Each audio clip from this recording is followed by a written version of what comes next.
This is the URT. You are the URT. Big up the URT. Smash a like for the URT. Subscribe to the URT if you're not already subscribed, people. Big up to everybody, man. Big up to everybody. Love and light always.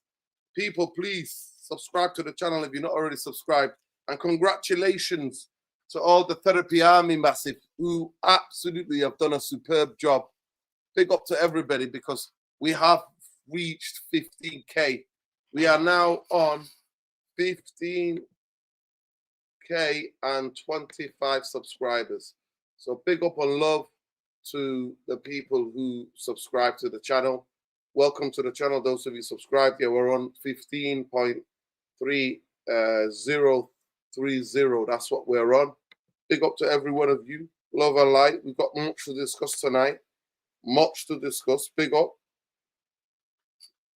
And all right, 2 years of Ineos have been era already where we've gone 2 years trophyless.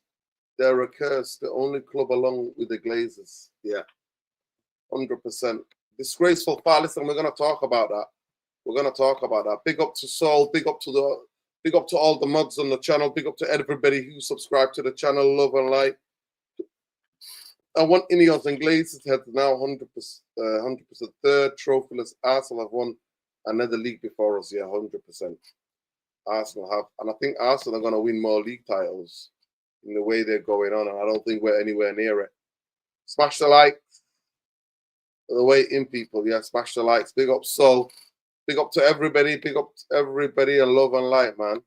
Big up to all you lot. But yeah, 15K, we've reached it. Obviously, channel that is shadow banned, but we don't give a damn because we will never compromise on humanity.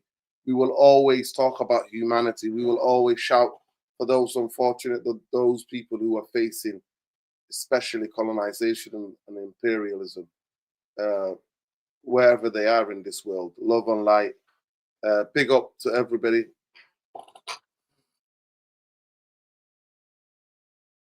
Yeah, listen, I don't know, man. I don't know about that job. So big up though. But yeah, I'm live. We're direct. What a controversial day today. Huge controversial moment in the Arsenal and in the game between Arsenal and West Ham. West Ham fighting for their lives at the bottom of the table. Arsenal doing what they do, basically go try to win a league title, and how that is breaking down. So people, big up to every one of you. Smash the likes, please. But yeah, West Ham fighting for their lives, Arsenal fighting for the league for the first time since 20 odd years. And it all came down to a moment where the referee and the VAR had to intervene for what has been majority of the season, what Arsenal have got away with. And the irony, you can't even make that up, honestly. You couldn't write it as a script. No way could you write it as a script. Arsenal, who will become WWE wrestlers, who started introducing UFC and sumo wrestling into the Premier League this season with their shithousery, have got the decision, which is where they've scored a lot of their goals this season, by impeding and stopping the goalkeeper from touching the ball, either catching it or punching it away. They've scored a lot of goals like that. So they get the break. They get the break. I think it was a foul when a goalkeeper's hands are up and somebody puts the arm on them like that. That is a foul. But Saliba did that exact same thing to Bayendia, and they've done it to many other teams this season. So at the end of the day, Arsenal are going to win the league. It was their big thing. Yeah, big up to everybody, man. Listen, it's not just me, man. It's all the community. Congratulations to all of the community, man. Big up to everybody. Yeah, big up to everybody. Love and light to everybody for being part of this journey. And we still to go. We should be on 30K at the least, but we're shadow banned. And that's what we're battling against, because we are battling against a system, Google and YouTube, who are aligning themselves with the war machine. And we're aligning with ourselves with the people who are against the war machine. So, of course, we're going to try to be silenced, especially about what's happening in Gaza. what's happening to the Palestinians, what's happened to the Sudanese and the Congolese, what's happened to the Haitians, what has happened to the Lebanese, what's happened to the people in Iran, the innocent people who are getting it. But anyway, love and solidarity to all people oppressed around the world. Solidarity and love always. But yeah, that VAR decision today is crucial in so many different ways. And big up people, big up. But yeah, it's a huge moment. And West Ham have every right to be aggrieved, especially when Arsenal have been getting away with murder. This Arsenal team will go down as one of the most dreaded, boring teams to win a league. I know some of you don't care, and it was United, you wouldn't care, but I'm one of these weirdos that cares. I care about how my team plays, how they draw, how they win, how they lose. It matters to me. I'm a football nerd. I'm a geek. I like to know the nuts and crocks of what's going on. But yeah,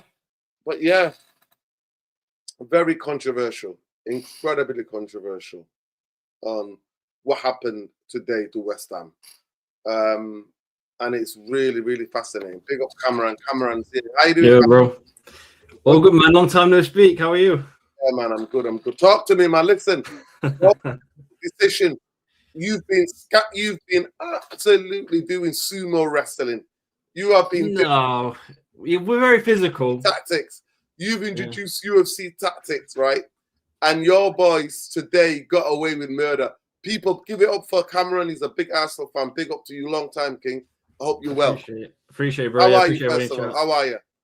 Yeah, all good. Yeah, it's been a relief. This result, I feel like if we drew this, it opens the door right back open. So I think as a result, it's massive. I thought the goal was outstanding. If you watch Odegaard, the way he gets the ball, he's had a very bad season. But composure, yeah, huge. I think courage and confidence, you know, to take their responsibility, because that's an issue we've had all season. Is no one wants to get the ball and do that, sack everybody. So that was huge.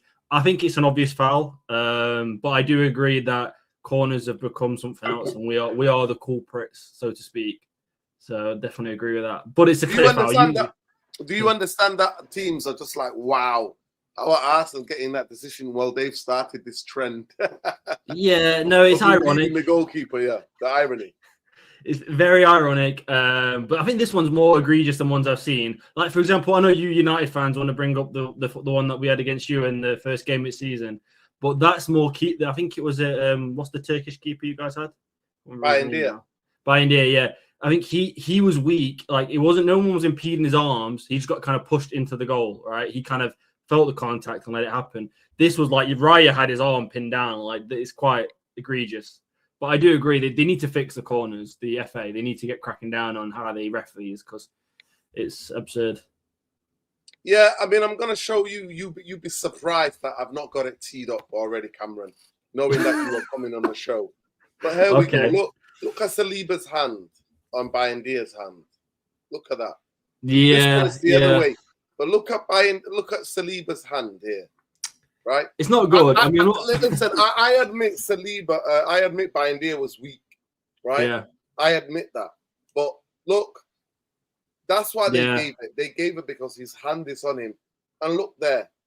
This is a travesty.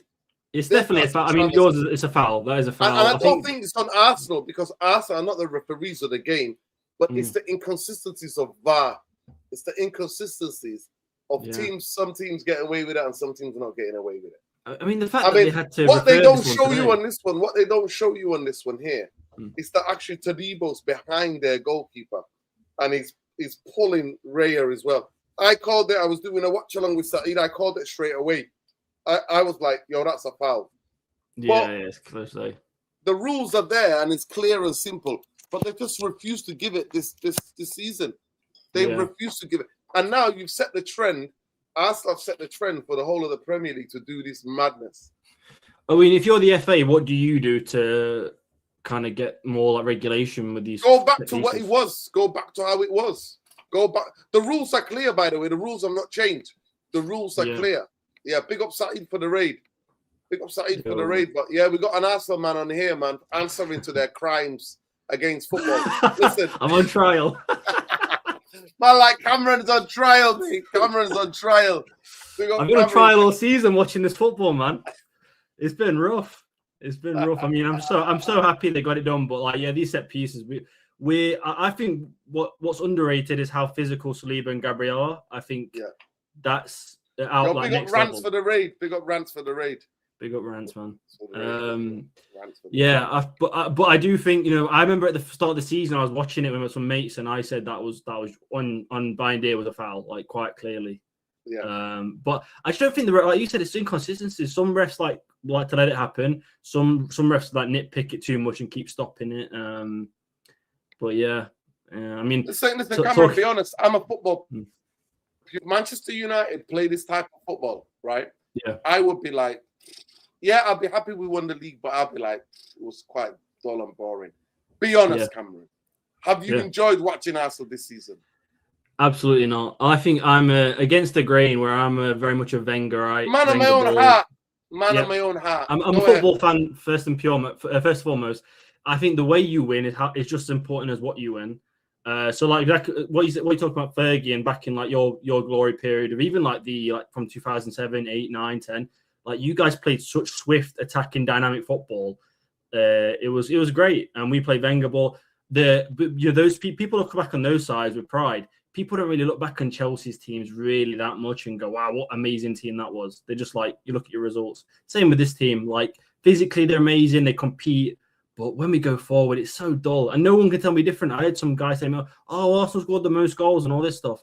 Like, let's be real. Like when we get in the final third, we have no clue. And like you saw today, it was a bit of magic that separated it, but it shouldn't have been that close. Like we should have really been away. Yeah. Listen, I'm one of these weirdos, and some United fans are always saying to me, they're all about the results. Listen, I can understand, Cameron, if you're going for a cup competition, and that, you know, the cup is a knockout in it, so you have to, if you're playing a bit more conservative, and you've got a game plan to get through to a final, maybe get through to a semi-final, get through to a quarter-final. I understand that.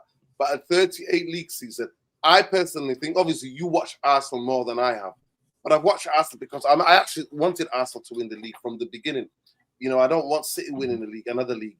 They made it, you know, they made that. If City would win another league, they would have turned the league into a farmers' league. I mean, we always accuse, you know, the German league being a farmers' league, the French league being a farmers' league.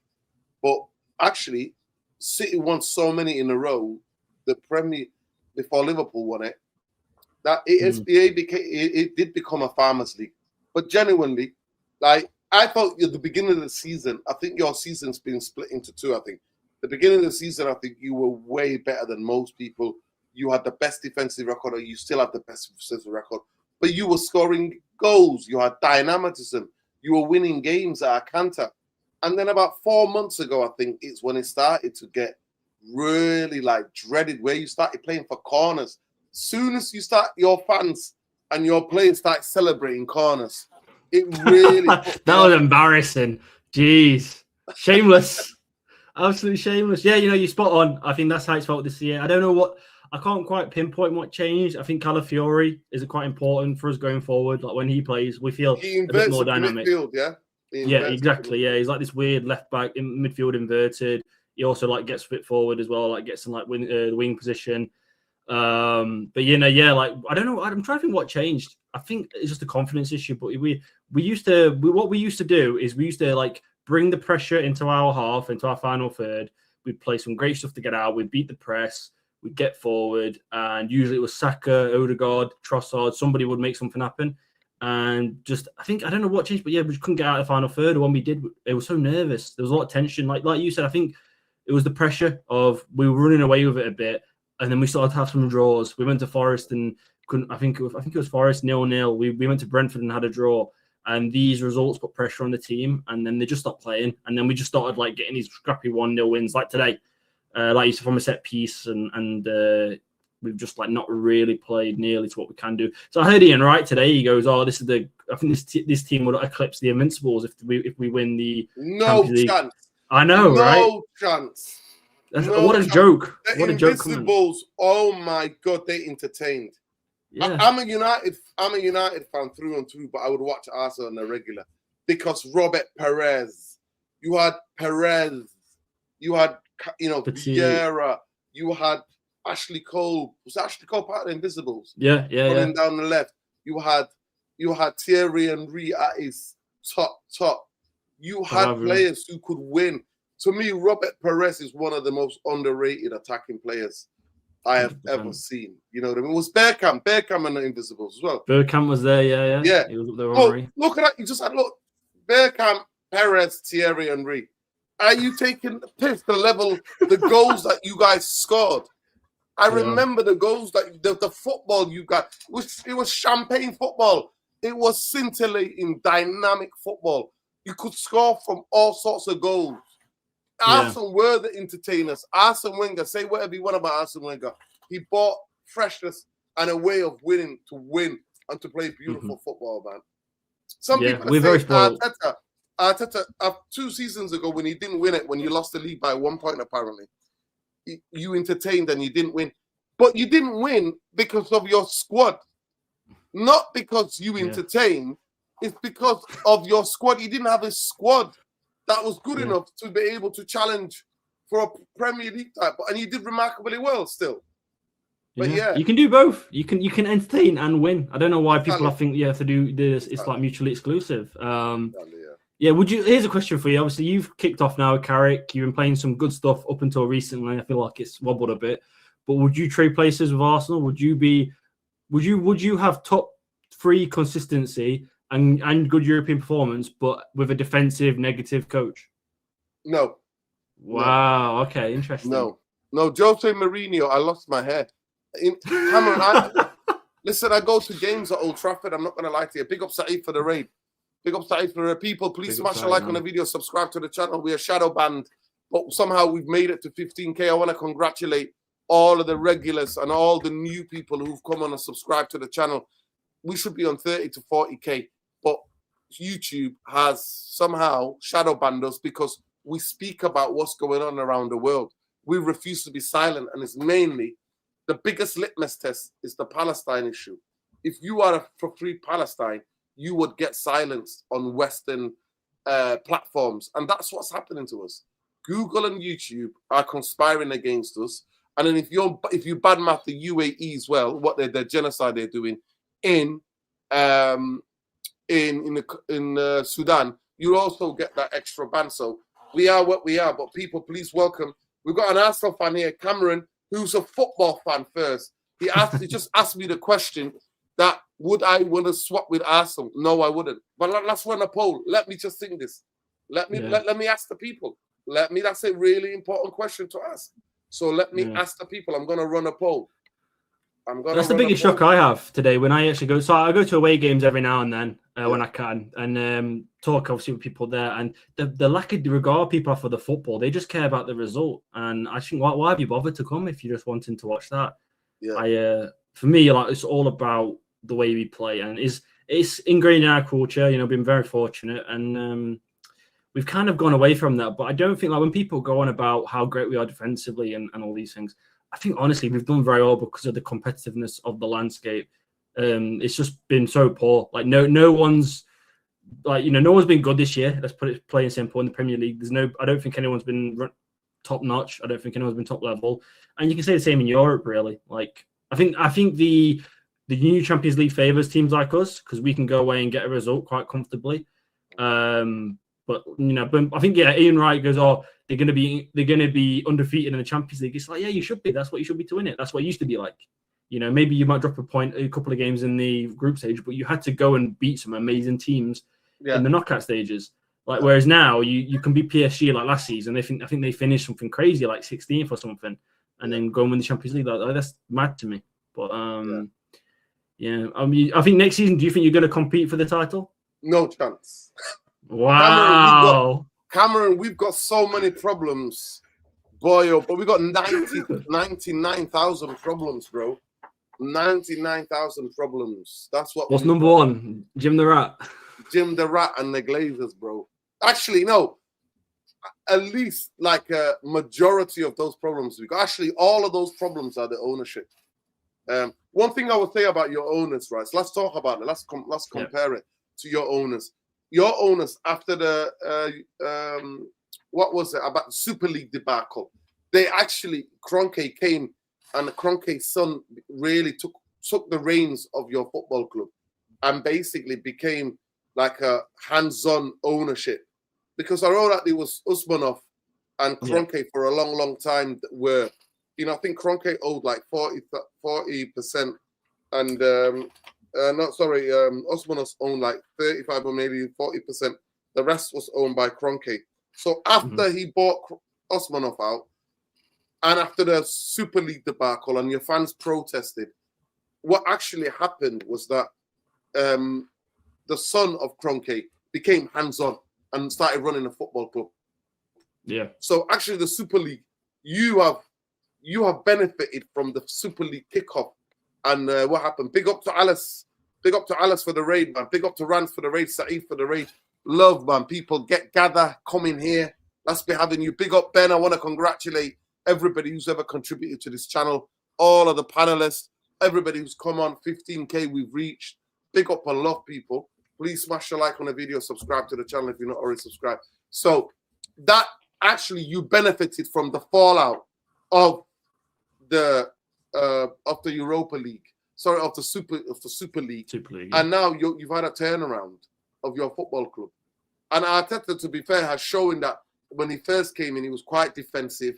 You know, when you won the FA Cup in his first 6 months, and then obviously it took him time to build, and he finished 8th. I think twice he finished 8th, and then he got into the, you know, became a regular in the Champions League and then challenging for titles while you were building and bringing players. At the end of the day, Manchester United, that's not happened. At the end of the day, we are owned by now 28% to 28% sexuals, as I call them. They're the people who are in full control of our football club, and they're the ones who constantly gaslight us. But then we've got like a large percentage of our fans who believe and who become the bootlickers, who have been led astray, who've been sold a lie.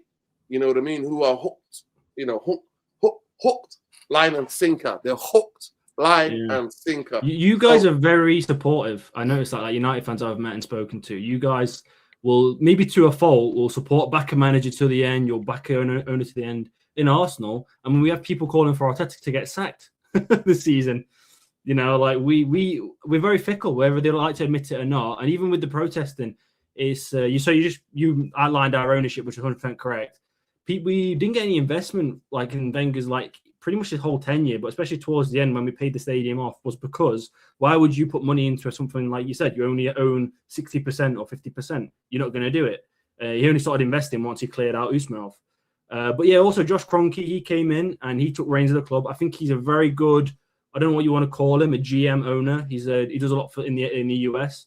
He oversaw a lot of these changes that needed to be made at the club, to be honest. Once Wenger left, he was kind of the king of the whole thing and the whole show, and we needed to like fill different parts that he fulfilled, which we did. And then I think what really changed is we got rid of the Deadwood really quick, whereas you guys haven't. So even I don't want to call him Deadwood because he's one of my favorite players ever, but Ozil, he was a remnant of the old culture. So was Aubameyang.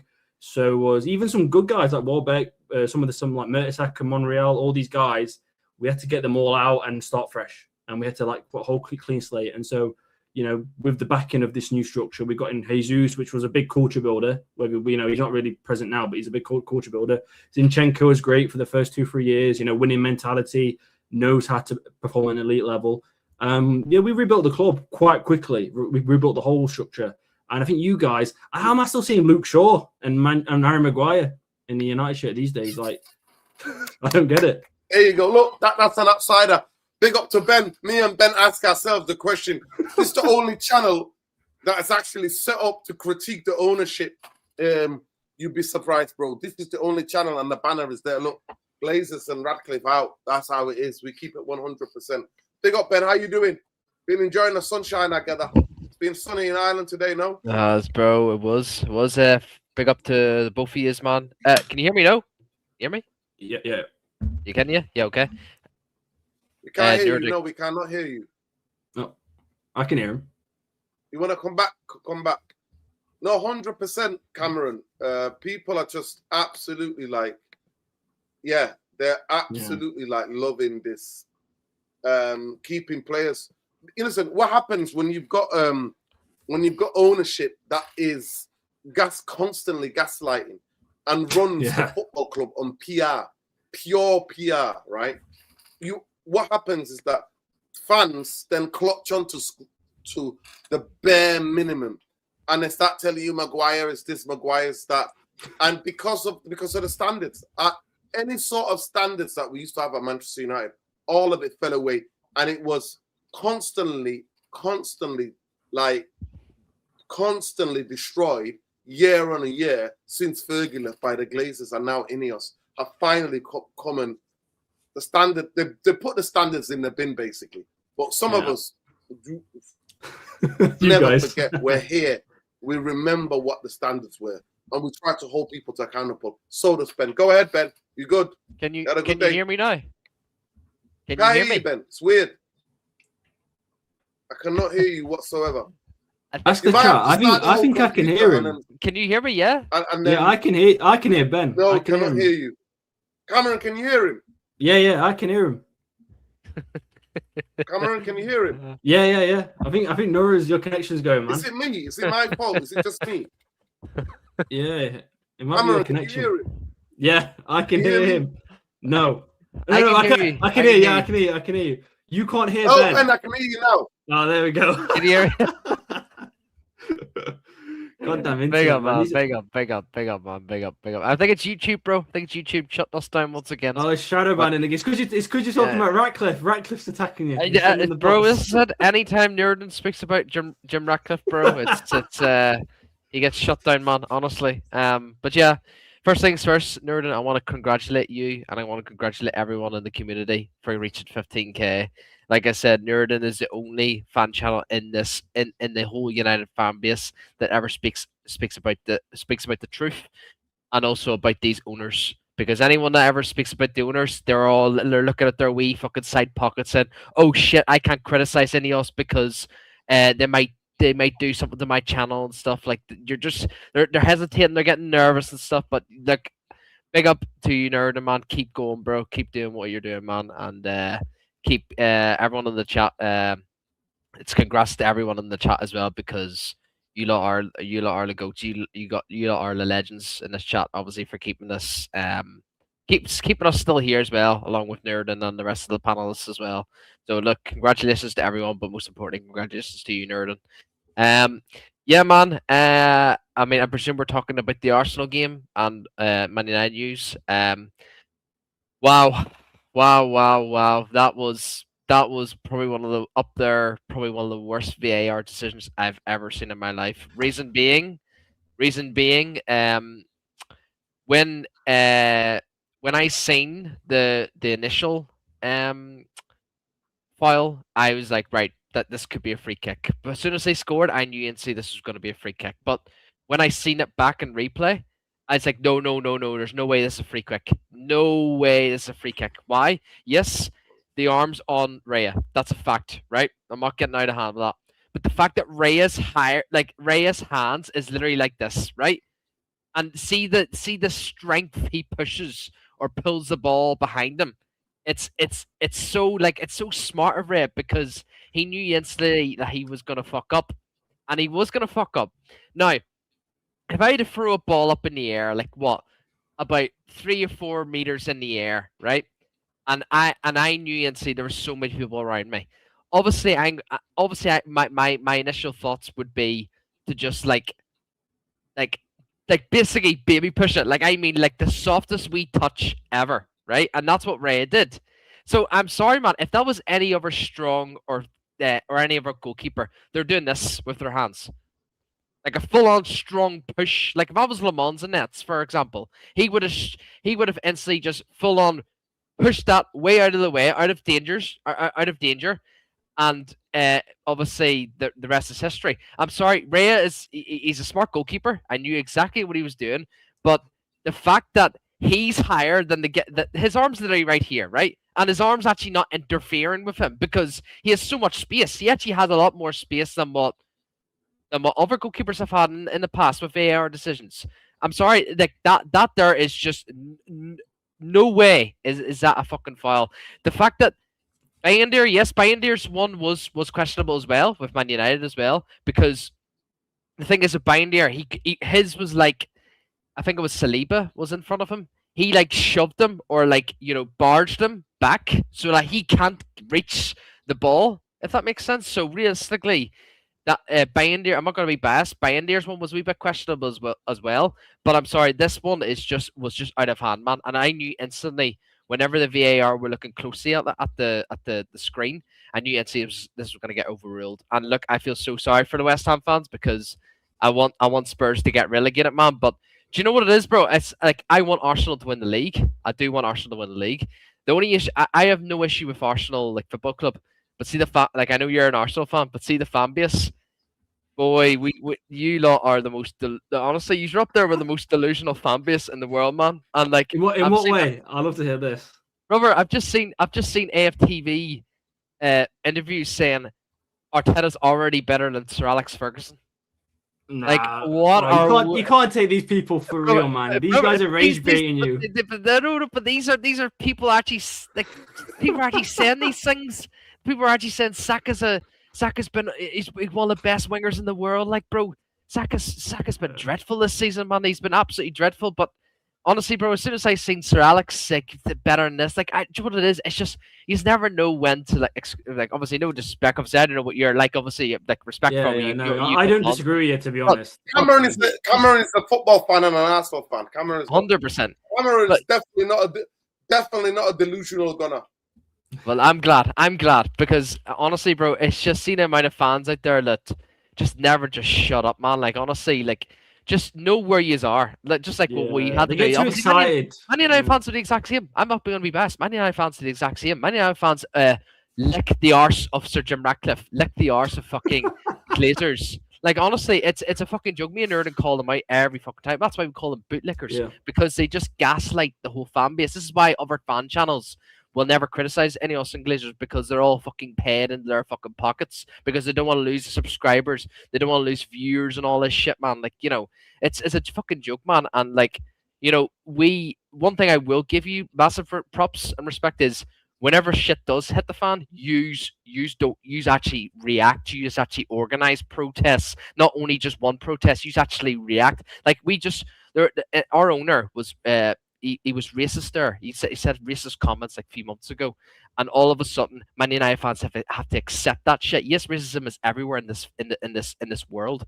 But I'm sorry, if that was Arsenal Football Club, if that was Liverpool Football Club, Man City Football Club, the fan base would be going absolutely ballistic and planning protests to get this fucker out of the club, man. Why? Because you're at Manchester United. Manchester United, one of the biggest fucking football clubs and one of the biggest like sports club in the world, like let alone football, and you're saying that because Man United's a global fan base. Man United's just not one fan base, like one color or whatever, religion or whatever, like whatever it is.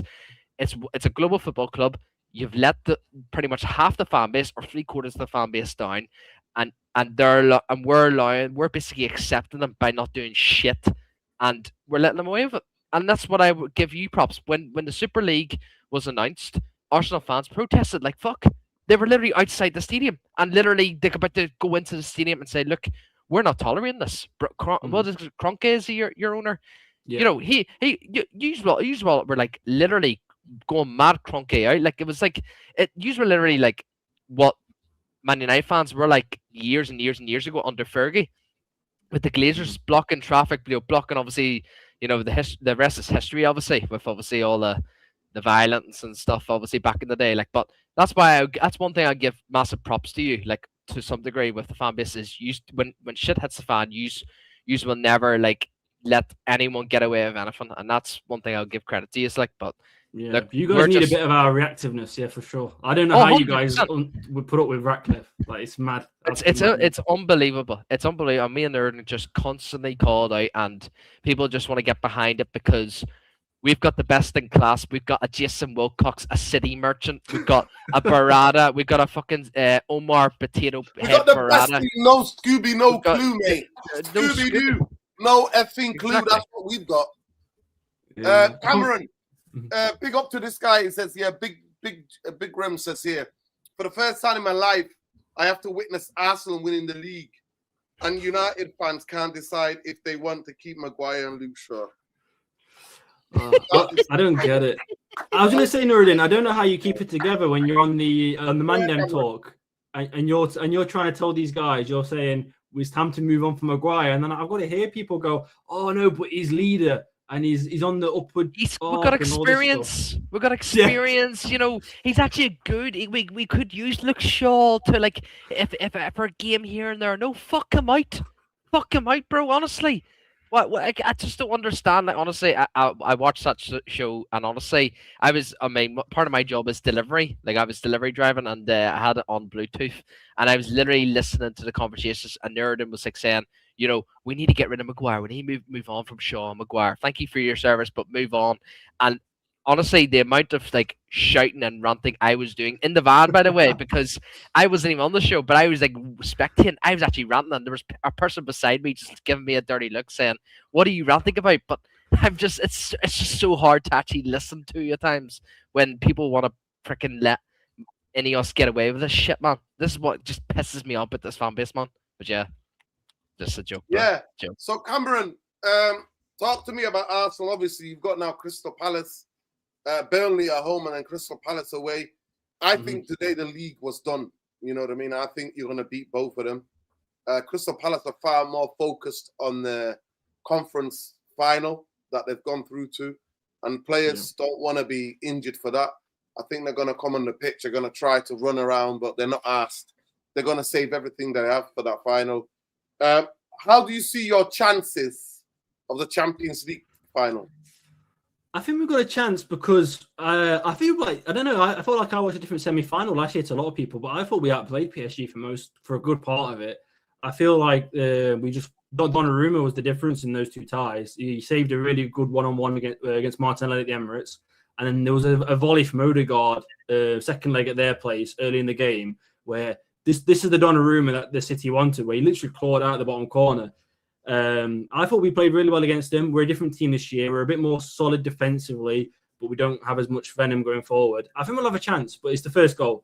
If we go 1-0 down, I feel like the game's over pretty much. But if we can get ahead, I think we can hang on to a lead for a good 60 minutes and relent. But yeah, we've got a chance. I'm not pessimistic, but I'm not like sitting here like some Arsenal fans are going, "Oh, we can really do it." Like I think they're such a good team, and you know, as soon as they get you apart, it's over.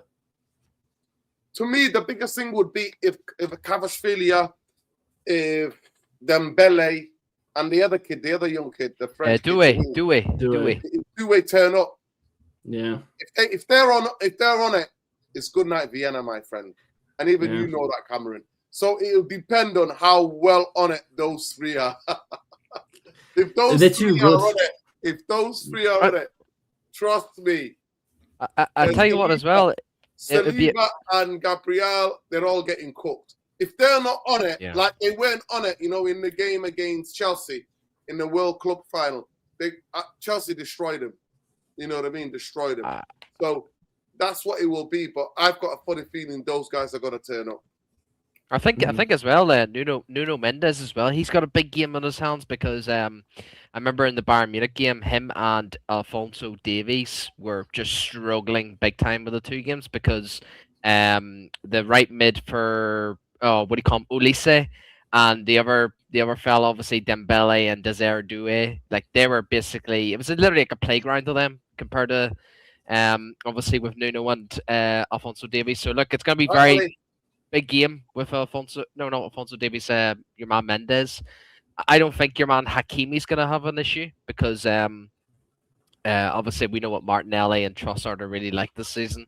They haven't been really up to their game. Obviously he got the goal this today, Trossard, but it was a good finish. I just don't think Trossard and Martinelli have it in them in terms of taking a player on and like dripping past one of them. You know, I just don't think they have it in them, but they're all about keeping the ball, and I actually like wingers who are like that in a way. But look, it is what it is. It's going to be a good game, man, to watch. I do think you may have a chance. Part of me actually even said to myself, I think you will beat PSG because Enrique. I can't believe I'm saying it, but I actually think Enrique is going to try and be with a two.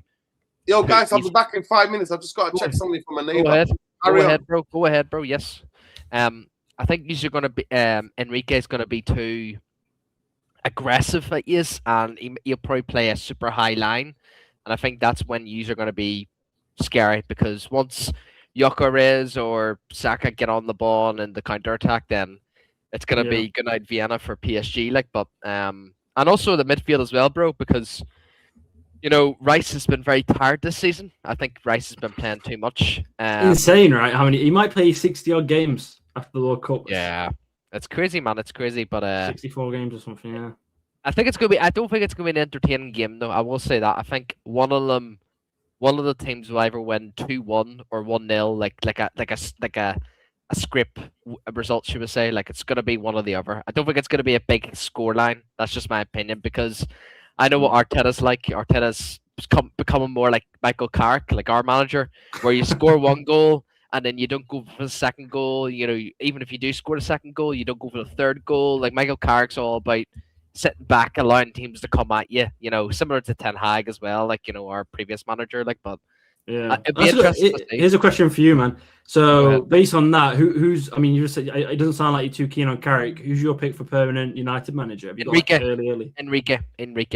But Man United, do you think he's available though from PSG? No. It's not whether if he's available or not. It's Okay. do Ineos have the, excuse my language, the balls to actually go to PSG and say, look here, I know you've just won a Champions League and you've just won the league again.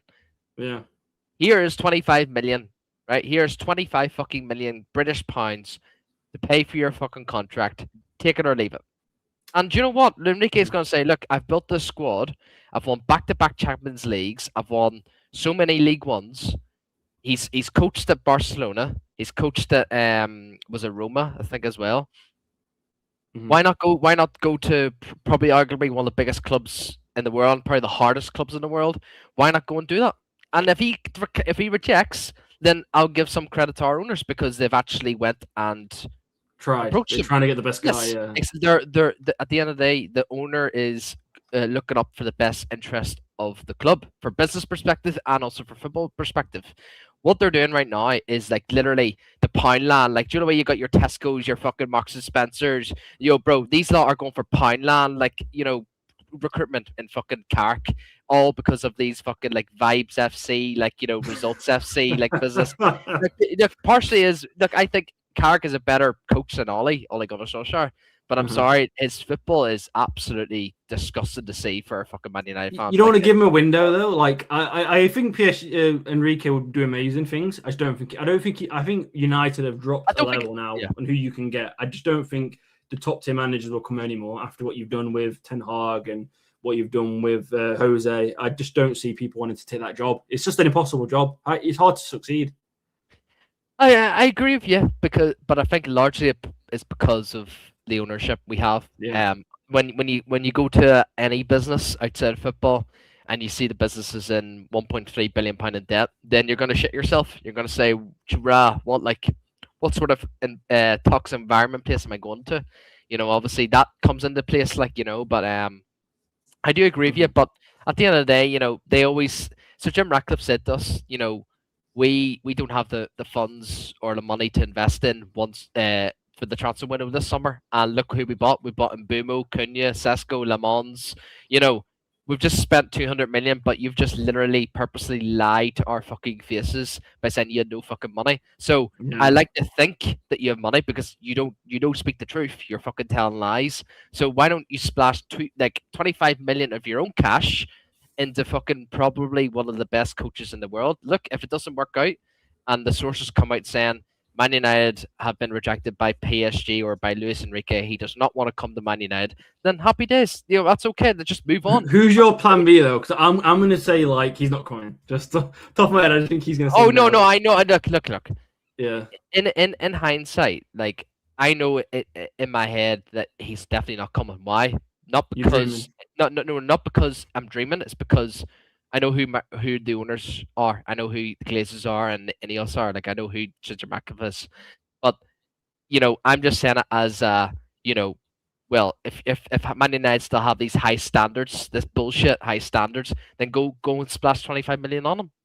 But realistically, they're not coming, because I don't think any manager would want to work under this ownership. Like Carrick was.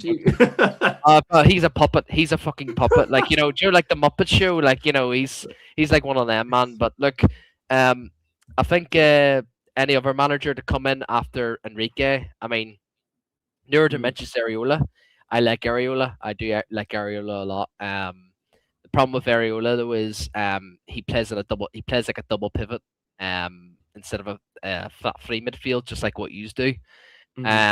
My personal preference, even though a lot of the chat cooked me for it, but I see a lot of potential in him, is even though he's going to be staying, is the Newcastle manager, Eddie Howe. I love Eddie Howe, man. I'm a big Eddie Howe. No love Eddie way, Howe, bro. I love Eddie Howe, What man. is this? I love Eddie Howe, man. I know, mate. You know you're, but bro. You've gone from like Luis Enrique, impossible. But this is gutter shopping. But who else is there? There's no one really else out there. Like I think Carrick could do a good job. Give Carrick a season with his team. I'm not having it. No, you because guys have been winning games, man. Over the do you know what? 100%. But do you know what the fan base are saying? They're literally allowing. So, say for example, if I wanted to go for Carrick, right? This is what the fans are saying. Let's stick with Carrick, see how things go, and if it doesn't work out, let's move on. Whereas the actual energy and the fucking pressure should be, okay, let's stick with Carrick. If things don't go well, then Ineos, what the fuck are you doing? Like, but that's the difference. Fans will literally let Ineos, if Carrick is failed, get away with it. It's like Amarin, it's like Eric Ten Hag, it's like fucking all these fucking managers we've ever employed. They fail, and we just let Ineos or let Glazers go back to work and go out in the market again, look for another coach or manager or whatever. That's what just really pisses me off about this fucking fan base. Whereas usually be like, okay, we've recruited such and such or recruited such and such, but say if Arteta was sacked a few years ago and you recruited another manager and he was sacked as well, you wouldn't be like saying, okay, you wouldn't be putting your feet up on the table and saying, right, let's look for another manager. No, you should be saying, Kroenke, what the fuck are you doing, bro? Are you doing your fucking job? Fan base? Yeah, 100%. Yeah, that's my energy towards like one of the reasons why I don't necessarily want Carrick, like partially, is because I know the fan base will accept Ineos get away with it. Just that's partially, but also the other reason is his football is fucking atrocious. Because I believe that to achieve like what you are going to be achieving, just like City as well, because City have been unbelievable these last few seasons, sadly. But Man City and Hughes always play with a flat free midfield. So obviously Odegaard would probably be your advanced midfielder and Eze, but they don't play as 10s, they play as 8s, and that's one thing I like about Arteta's system and Pep's system as well. When obviously years and years ago, obviously with his squad and especially Klopp's as well, like obviously one of the reasons why Liverpool's doing so bad this season, it's not because of the recruitment in some way, it's because of their system. They've changed their entire new system because they've always played with a flat free midfield like McAllister, Szoboszlai, Gravenberg. They were their three midfielders. But once Wirtz came in, they've had to adapt the whole thing because they've never played with a number 10.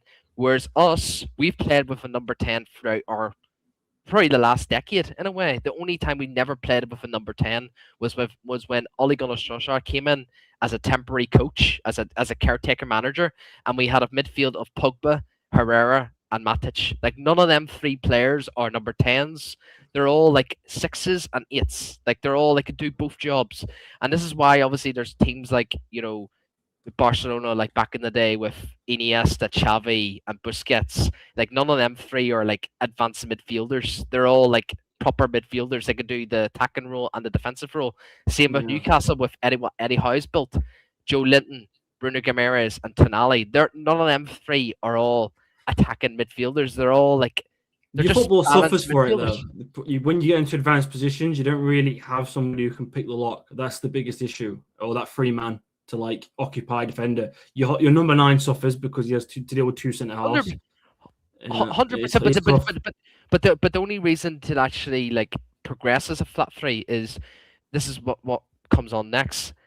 The fullbacks need to be super high and overlap. But if you have deep fullbacks, then you're not gonna be. That's true. You're not. Yeah. You're not gonna be good. Like this is why. Luke Shaw's not doing the overlap. Oh no. Never is Diego Dalot or fucking Yeah. I mean Mazarawi. I like Mazarawi as a player, man. I think Dorgu. Like I think the one thing Amarim did that I was impressed with was he did have Dorgu some kind of weird overlapping wing back, and they did well for a little bit, at least. Yeah. Let me give a shout out. There's been a super chat comment. Yeah. From Mubsy TV. Shout out Mubsy. I would only give Carrick 1 year. If it fails, then get rid and move on. But we must back him in the summer and time midfielders. I will say on the off. I think give Carrick 1 year at least, just to get some managers available, because like you said, there's no one on offer. You've got top level managers who aren't going to really take the job, and you've got bottom level managers who aren't going to be an improvement. But what do you think to that? Give me a year, see how he does. First things, big up Mubsy. He's one of the OGs in the chat. I like your super chat. I just don't. I just much rather if it fails, then get rid and move on. Whereas that shouldn't be the mentality. It should be get rid and speak on any else. Like, what the fuck are you doing? So Jim Ratcliffe, Wilcox, Murata. Like, that's what I would rather talk about than just let's get rid of and then move on. Like, that's basically saying admitting defeat to, okay, Ineos, we'll let you get away with this. You could have another chance and then go ahead, go for the next coach. Jamie Wayne says Arsenal fan taking the piss. He wants the kids to keep Carrick. I'm just saying, man. You're talking about Eddie Howe. Like, who's out there? Like you said, who wants? Well, there's Areola. There's Eddie Howe, technically speaking, because he's. Yeah. I mean, he's. That what's going on in that club is fucking mental right now, because obviously with PSR issues, they have no sporting director. They've no one to help them out. So, sure, yeah, I can see he's fucked the moment. Obviously you've got Maresca, but he's gonna go to Manchester City if Pep leaves. You've got. If he doesn't leave, if he's available in the summer and you'd come, you'd take Maresca.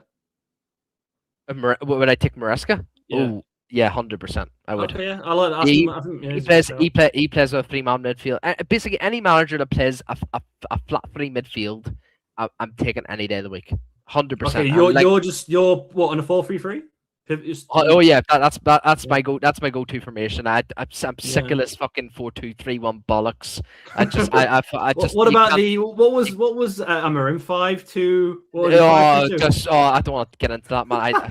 Fuck that guy, man. Nah. That was peak as a rival fan. That was peak watching. I was watching you guys every time you were on. The craziest part is, I even though he was a fucking disgrace, and even Ten Hag as well, because he hated playing for the midfield, but one thing I really hated was when it comes to Ten Hag and Amarim, I know instantly what their systems are. They're shite, but I know exactly what he's trying to play or what system he's trying to produce. When it comes to Carrick, I haven't a Scooby fucking do what Carrick's trying to do, with his system, with his tactics. I don't know. The only thing I know he's trying to do, well, obviously we want to play it from the back a lot more, but when it comes to our forward attacking play and his going through his second phase, I don't actually necessarily know what Carrick's trying to do. To me, it just feels like Carrick's basically saying to them, look lads, go out and enjoy yourselves. We pat in the back, similar to Ollie, man. And it's just that's FC, bro. It literally is, man. And I can't deal with it, man, because it's fucking frustrating, man. And people had the audacity to say, oh, who has Ten Hag improved on? Who has Amarim improved in the system? Well, who has Michael Carrick improved? Ahmad shit. We'll get on to him. Ahmad shit. And Bumo's playing shit. Sesko isn't up to form at the moment. Who else? Lenny Euro, he's fucking god awful at the moment. I don't know why, but I blame the owners for this. I mean, Le Mans and Cunha and Mainu are probably the only players that are good. Bruno's Bruno. I mean, so there's a really good comment here from, I think, Adriatic Nika, I think that's how you pronounce his name. It says personnel matter when it comes to formation for the flat three man midfield. He's talking about Bruno. I want to ask you both. Norwegians just got back. I want to ask you both. Do you think your team's just, as a club, as a team, has suffered over the last decade, just trying to force Bruno into the team somehow? I think Amarim suffered. I feel like your Carrick's suffering now. What do you guys think? Yeah, I mean, we before Rashford left, we were playing through Rashford and Bruno with this, hoofing the ball, counter attacks, sitting back, blow blocks. This is what we were doing, and now we're just playing through Bruno mainly, and really quite disturbing actually. Friend of mine, I don't read it anymore because the way they're very disparaging about people in the city and everything. But the Manchester Evening News, which used to be a reputable newspaper back in the days, the main newspaper in Manchester, they're now just an advertising page. Apparently, one of the writers has basically scolded Carrick yesterday, saying it was Bruno that was trying to change things on the pitch, and Carrick was just looking on and didn't say a word. He was just shocked at the way United were performing. And it wasn't the coaches, it was just Bruno. And now we've become Bruno FC. You know what I mean? Mm-hmm. So it's crazy what and this guy is actually, he wants Carrick to get the job, but he basically said he is worried about what he saw yesterday and the reason apparently as well, I mean, I can't confirm it, but the rumors are Casemiro's not injured, he didn't play. It's something to do with the clause of his appearances that he's made for Manchester United. So apparently, this is what it is being told. The Casemiro's absent contract-related appearance clause implications, which means that if he would have played, United would have had to pay him maybe when he leaves this summer more money. Because of the amount of appearances that he's made. I mean, I know he scored a lot of goals, but what a disaster signing he's been in long term. How much he's cost you guys, right? Well, yeah, in some ways, yeah, in some ways. But I really want to get into this. I want to get into where we've been. I don't know what you and Ben have been talking about. I've been trying to help my neighbour. She had an emergency, so I had to just go out and help her out. But it is what it is. I live in one of those buildings where the community and the neighbors rely on each other. So, yeah.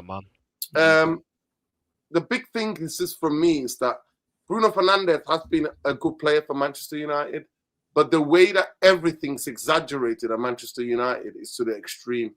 Actually, other players have got more open from open play.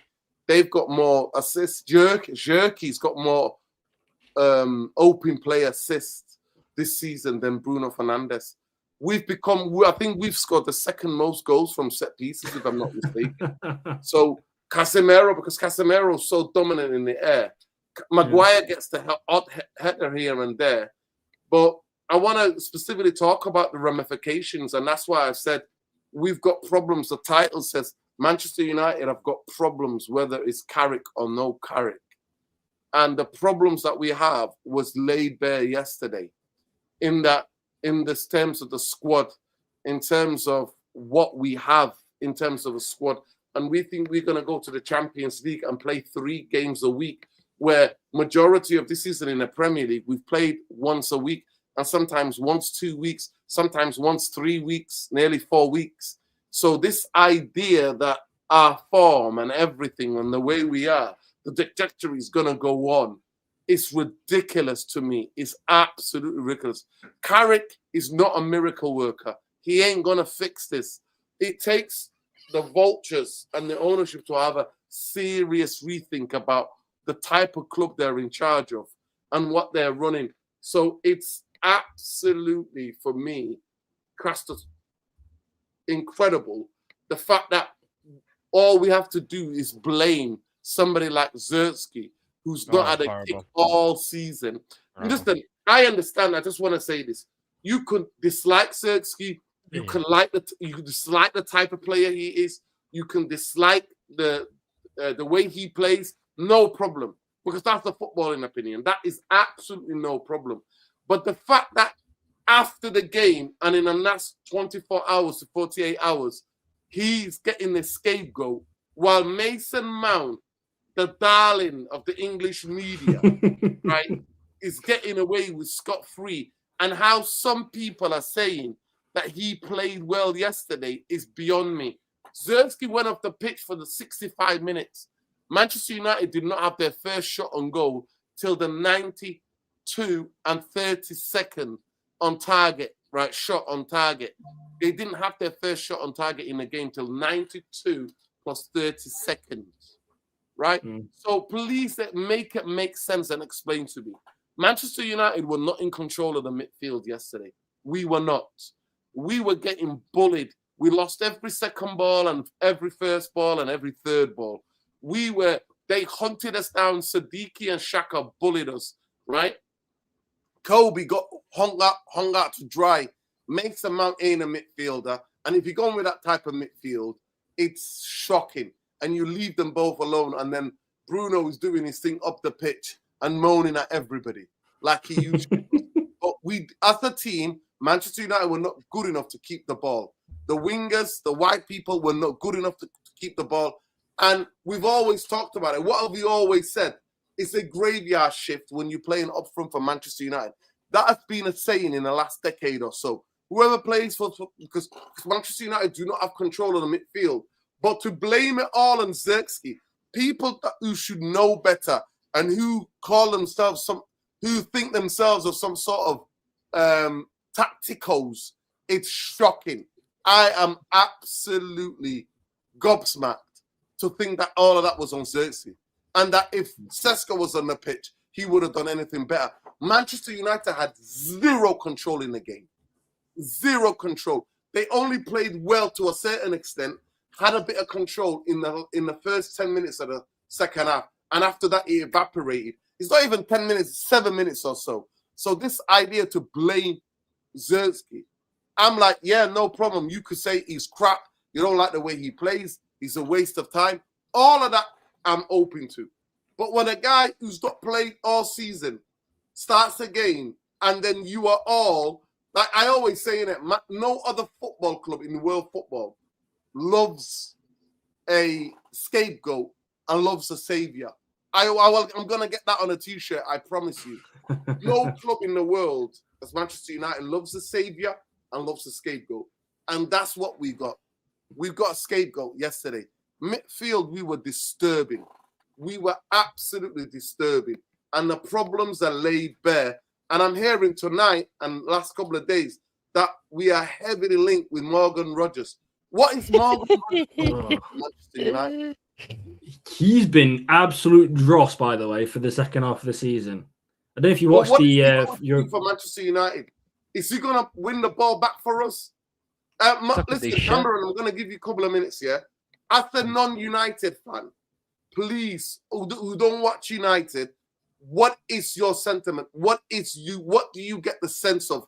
What type of football club and where we are now as a football club? You want to go right deep level from the top down? Any which way. Any way you want. I actually do watch United because they're a team I enjoy watching just for the narrative. I think the story of United over the past decades has been interesting. I think from the top down, you've got significant ownership problems. So like when you were gone, me and Ben were talking about Ratcliffe and the managerial hunt. It feels like he's bought United to turn it over for a profit. That's what it feels like. And when you do that, you're never going to have a successful product.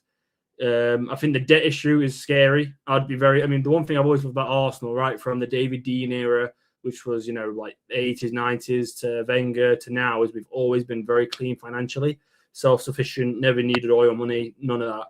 But you guys have obviously overspent over the years trying to replace Fergie, and it's not worked, and you're in the significant amount of debt. And it's scary. I don't know how you're going to... It's like a Barca problem, how you're going to clear it and get out, not with this ownership for sure.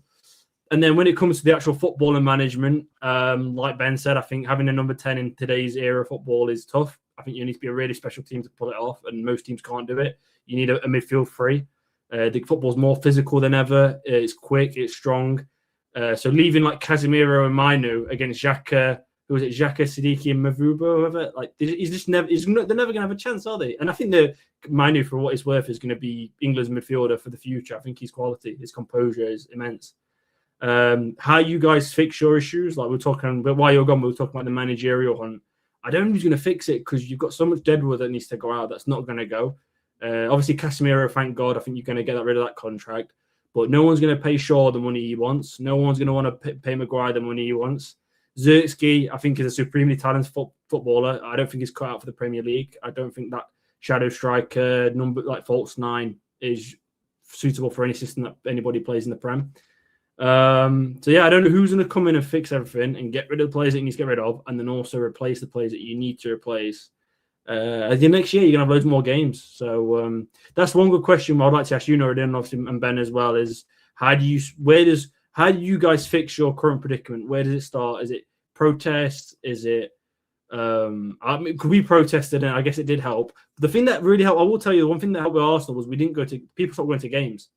Once you stop going to the stadium, that's when they really get scary, because you see it on TV, right? And TV providers aren't going to want to pay for a product where no one's even going to pay to go and sit down. So yeah, Ben, what do you think to that, mate? Like, how do you fix it? 100%. Everything you've just said is like music to my ears. Like, that is phenomenal what you've just said. Like, I wish every other Man United fan could actually say what you said, but sadly we are. You're outside it. You haven't got any. 100%. You haven't got anything. You haven't got any thing to be either way. You know what I mean? You've got no horse on the race. You are a guy who supports another team. You don't support us. Exactly. We don't support United. Also, we've not been really rivals for the last 3 or 4 years. No, 100%. No shade. But it's just the fact you've just pointed out as well that Man United. We used to share the banter trophy. We're holding that trophy by ourselves now. Go ahead. Yeah, let me get onto this as well. By the way, like the fact you've just mentioned, like the midfield 3 as well. Like, you know, you need to be a specialist catalyst team to play with a double pivot with a number 10 ahead. You know, we're not a specialist team. We're not. And like what you have done with Arteta, what Pep's done, what Klopp's done, what Xavi's done, what even Ancelotti's done at Real Madrid before he left. Like, they've all went on and won big trophies, bro. You know, this is what really pisses me off. And one thing I really credit Arsenal as a whole and their football club. You had favourites. You had Aubameyang. You had Mesut Ozil, who was I loved Mesut Ozil when he was at Arsenal, but the thing is, of Ozil, there was that much of there were so many Arsenal fans that absolutely loved Ozil. Says, no, don't get rid of Ozil. If anyone wants Ozil out, you're a disgrace as a fan. But no, you're looking out for the best interests for your club, and you want to move on. This is I am probably one of the very few Man United fans that doesn't like Bruno Fernandes. Even before he came to Man United, when he was at Sporting Lisbon, I didn't like Bruno as a player at all. Now, I'm not saying Bruno's been absolutely dreadful compared to the other signings we've had. Bruno's definitely been one of the better signings, 100% with his stats and stuff. Now, when I say this, me and Nurden say this all the time, Bruno Fernandes off the ball is one of the worst footballers, one of the worst positionally disciplined footballers we've ever seen, because he doesn't know his fucking position. He hasn't got a Scooby-Doo. Like, he literally runs around like a hellish chicken, leaves so many gaps, which leaves Casemiro, who's an old granddad now, and Manu literally sat there in the midfield, literally desperate for help. And like I said, look, Bruno Fernandes has been absolutely outstanding this season in terms of his assists. Fair play. I hope he goes and does it, man, because people say I have an agenda against Bruno. I've never rated him at all, so haven't got an agenda. But when it comes to Man United moving on, even with Maguire, Shaw, Dalot, all these fucking deadwood shit players that they've given them so much time to actually prove us wrong. Even Marcus Rashford, Jadon Sancho.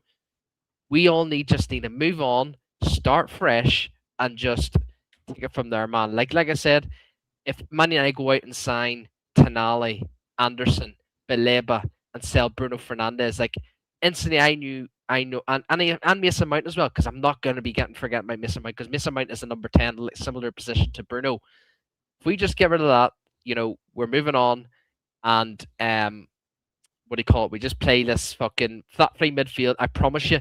Most of the games, probably 3/4 of our game, we will never be ran through our fucking midfield. You might get a game here and there where it might be a wee bit of a basketball game where it's back and forth, but most of our games we will not be run through for our midfield. I will fucking guarantee that. Just like what Arteta's done, just like what Pep's done and all that stuff. But honestly, bro, from your question earlier, I just think that the most important thing that Man United fans need to do is forget about recruitment, forget about Champions League. Forget about coaches. My biggest thing that I want Man United fans to do is to protest every fucking home game. Every fucking home game. Empty out the Stretford end. Do what Durden and everyone, every good fan who has some form of fucking heart and soul left in them, to basically close that mega store, that store that the fucking all the merch and all that stuff. Everyone, every home game to close that mega store every home game. Why? Because that mega store literally creates them a shit ton of revenue each fucking home game. It's mental how much fucking money that comes in that mega store. So that's the first one. Empty out the Stretford end, like you said. A lot of the fucking TV experts like Sky Sports and all that shit. Yeah, people are gonna say that will never happen, but you know what? Soccer Junkie, that'll happen at Arsenal Football Club. That'll happen at Celtic Football Club. Celtic Football Club, I was at a protest there a few months ago, so I'm a Celtic fan as well. Celtic got so pissed off with their ownership and their sporting director. Do you know what happened? They got rid of their sporting director, they got rid of their chief executive officer, and they've also getting so close getting rid of their owners. Why? Because they've actually answered back and they're about to win the Scottish Premiership. So what I'm saying is we're just too scared. Like Nern's always said, we're just too scared of a fan base because, you know, we've got so many fucking rich and class people who can afford all these fucking, you know, season ticket holders, like, you know, all these fucking premium rich, like box, like VIP ticket holders, like like they're best in class, they're rich in class, you would say. That's what the fan base is now, and they're all behind this fucking racist Rancliffe. And but yeah, that's my biggest my biggest thing I want Man United to do right now, apart from obviously, you know, recruitment, better, like obviously hopefully the next coach will be good. I just want the Man United fan base to get a fucking grip and get rid of these fucking they're just horrible human beings. They're not even like they're not even nice people. They're not even nice people. Like, you know, your man actually comes out and says all those horrible things, and we're about tax as well, whereas he doesn't fucking pay tax. You know, he's living in Monaco with his fucking golden private jet, whereas we're fucking paying for his fucking shit and for fuel prices, like the cost of living crisis. Like, you know, the audacity for him to say that as a Man United owner is just fucking abysmal. And it shows where we are. It shows where we are. But look, every time me and Nurden come on this show, we will never be fucking silent by the people who's behind Nurden's head. And that's the biggest issue at Man United Football Club. Alongside, obviously, forget about the coaches and the players for a sec. That there is the biggest fucking, like, if you were to ask me right now, would I rather us win the treble, okay, the treble again, or for Man United get rid of the owners? I'd rather get Man United get rid of the owners than win a treble, and I'm saying that right now because I've it's been 2 decades.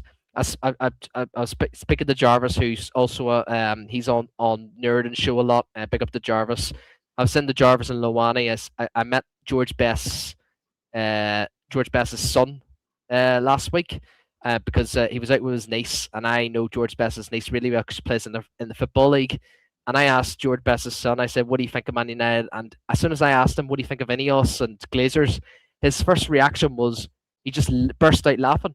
He didn't even give me a comment or anything. So that's when I know instantly that like even the famous people like George Best's son knows where Man United's at as a football club, and that's just horrible. Like we're just a disgrace of a football club because we're just like the fact that Nurden's paying and everyone's paying, whoever has season ticket holders, an extra few £100. The fact that people who are disabled are paying an extra money for their fucking tickets. Like, shame on fucking them, man. Like the fact they've sacked 500 employees, we've got a disgrace of a medical staff. Like, it's just the thing's just loud and clear. Like, you know, that we're just a fucking joke of a football club. Yeah. We always said that you were the banter club. Even I said that years and years ago. But I apologize, and I said all the time that we were the banter club the whole time because yous wouldn't have tolerated £1.3 billion in debt, and also those racist comments, and those fucking the fact that our owners have sacked over 500 staff. Just do not forget about that. Disgraceful. Don't forget about that. I really hated that when he sacked the dinner ladies at was it Carrington? and then you go and spend all that money on certain players, certain absolute dross. I felt that was pathetic. But it starts at the top. So people, don't put your money into the club. If you're not happy with the product, don't give them your cash. Don't go buy the stuff at the website. Don't go to the store. Make it known. But yeah, 100%. And Nerden, what about you? Like, obviously, Nerden's probably the same answer as me. Just protests. We just need protests at the moment. Like that's what we need. We need to get a backbone in it and do what we need necessary done. But we don't. The thing, what makes a big difference, Cameron, to Manchester United and like to the Arsenal or to any other football club in this country, is the fact that the amount of level of PR that Manchester United are a PR machine. I mean, it is laughable. We have on our own website a transfer gossip page where we link ourselves to players and go, oh, Manchester United are linked to it. This is the actual club. That's how much PR we run. We've got our own television show. Television channel. We've got our own podcast now. It's crazy what's going on. It's absolutely crazy what's going on. So, what's your thoughts on Bruno as well? By the way, sorry, I'll let you finish. But I want people are talking about Bruno in the chat. I want to get, and Ben's told me he's not a massive fan. I want to hear your thoughts. No, there are a lot of United fans because he's the match winner these days. But obviously, the stats can tell you one thing, and when you watch the game with your own eyes, he's probably the most positionally indisciplined footballer I have ever seen. He's that good. Bruno is a really good player, but a good player that's so positionally indisciplined is unbelievable. And when we'll start losing, he'll start doing his own things. He'll want to be like 11. He'll want to be like 11 Brunos around the football pitch, run everywhere, and that confuses people. At top level football, holding your position is important as anything else. But at the end of the day, like I said, our PR machine is quite strong. Our fan base, the only really hardcore working class fan base, is getting smaller and smaller. As you know, football has become a middle class sport now. Yeah. And if you go by the judge of this summer of the World Cup, it's actually going to be a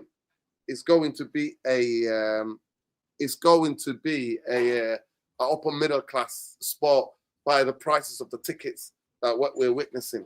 I think there's the seats in the World Cup, I think maybe the semi-final, quarter-final, that are costing like £1 million or something like that. It's ridiculous. Absolutely ridiculous. But yeah, like I said, I've got nothing personal against Bruno. I just watch what I see. Some people watch the numbers and think he's a great player. Other people like me watch the game and go, he actually cost us goals because he gave the ball away in dangerous areas. And if he would have, and also the idea for me of Manchester United playing through one player, it's shocking to me. Like, you know what I mean? I've never, as a United fan, I've been spoiled, you would think. We had about 6 or 7 players on the football pitch that we can play through. So the idea of playing through one player, the reason why he's getting many assists, every time Manchester United win the ball back, we give the ball to Bruno. That's what we do. We give the ball to Bruno. While other teams, they've got such an array of good players that different. And the reason why the stats are not up there with the likes of Scholes and Giggs and these guys and Beckham and Ronaldo and Rooney is because we had all those players and not one person hogged the ball. We don't win the ball back and go, all right, Rooney, you do it now. No, there's Scholes, there's Giggs, there's Ronaldo, there was Tevez when he was there. Different players get on the ball. So at the end of the Carrick actually would get on the ball. Do you know what I mean? Hargreaves would get on the ball. So there are all these different type of reasons, but he has got a cult following within our fan base who he can't do no wrong. He can't do no wrong. Even though I'm being objective to say, listen, I accept Bruno's numbers are outstanding. But in terms of his overall play and the way the club, the way that the team plays through him, is really dangerous. We should not be having that. But in terms of like anything to me, I'm just shocked at where we are. Our problems were laid bare yesterday.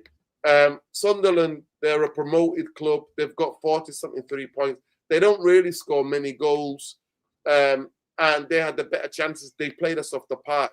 And that is where I'm thinking is worrying. And that's why I want to carry on with the conversation, really. I think that now, I said 6 or 7. I think we need 8 or 9 signings. I'm not gonna lie. I really Yeah. think we need. It's gonna be a long season. You're gonna have loads of games. We need at least 5 of them to be in the starting lineup. Yeah. And I don't see that happening anytime soon. I think Carrick will get the job, and he's set up to fail, just like Iriola would if he was coming in. Any coach would come in, because what we saw yesterday laid bare. And people are saying, "Oh, it's only one game." I'm like, no, it's not. Everton, we did a stick-up job. We did a bank robbery. Chelsea, we did a bank robbery. You know what I mean? West Ham, we got a 1 goal at the end. Again, stick up to get the point. Leeds, we got embarrassed at home. At the end of the day, Newcastle, they beat us with 10 men. You know how embarrassing that is? They twice a season. for about almost 40 minutes of the game. He got sent off, for 50 minutes of the game. We had a player more and they beat us. So Can't happen. This is what it is. This is what it is. So it's really, really worrying. And that's why I'm saying the title of the show that Manchester United, we should be worried.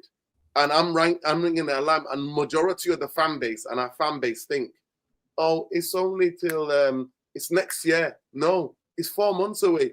Season starts again in 4 months. Yeah. It's 4 months away. Scared? Were you more scared at the back end of last year with Amorim after the Europa League final, or you're more scared now? I'm more scared now because we're in the Champions League. And we're going to be playing 3 games a week.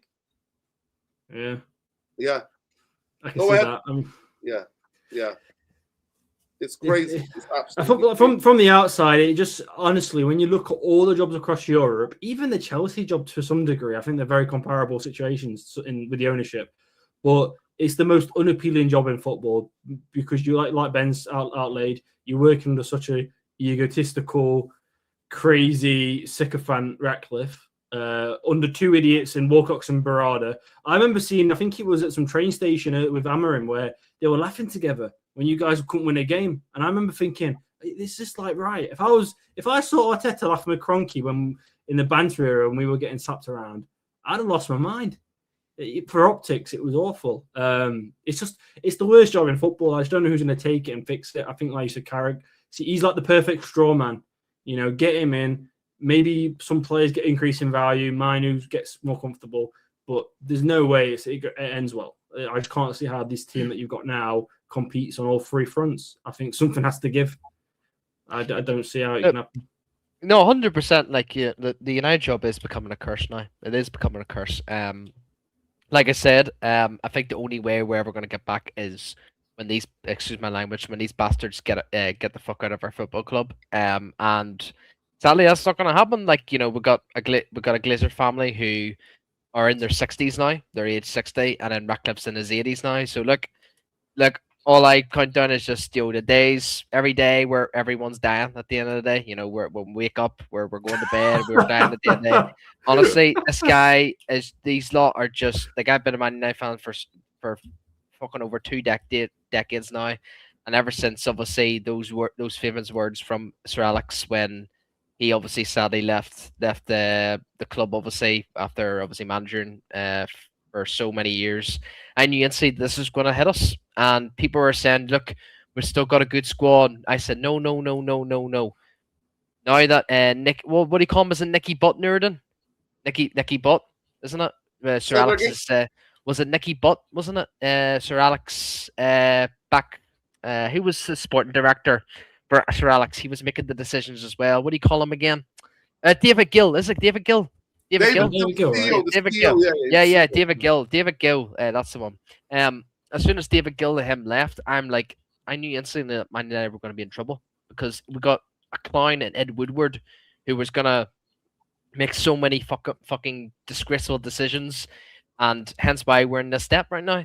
And on top of that, we got John Murtaugh, and we got Richard Arnold, you know, just doing as bad as fucking Ed Woodward. Like, you know, the more you're putting like pressure on, like, you're adding more money to the squad, and you're not actually selling the squad as well, because we actually started buying players, but we never sold any players. Like, we never sold any players with value.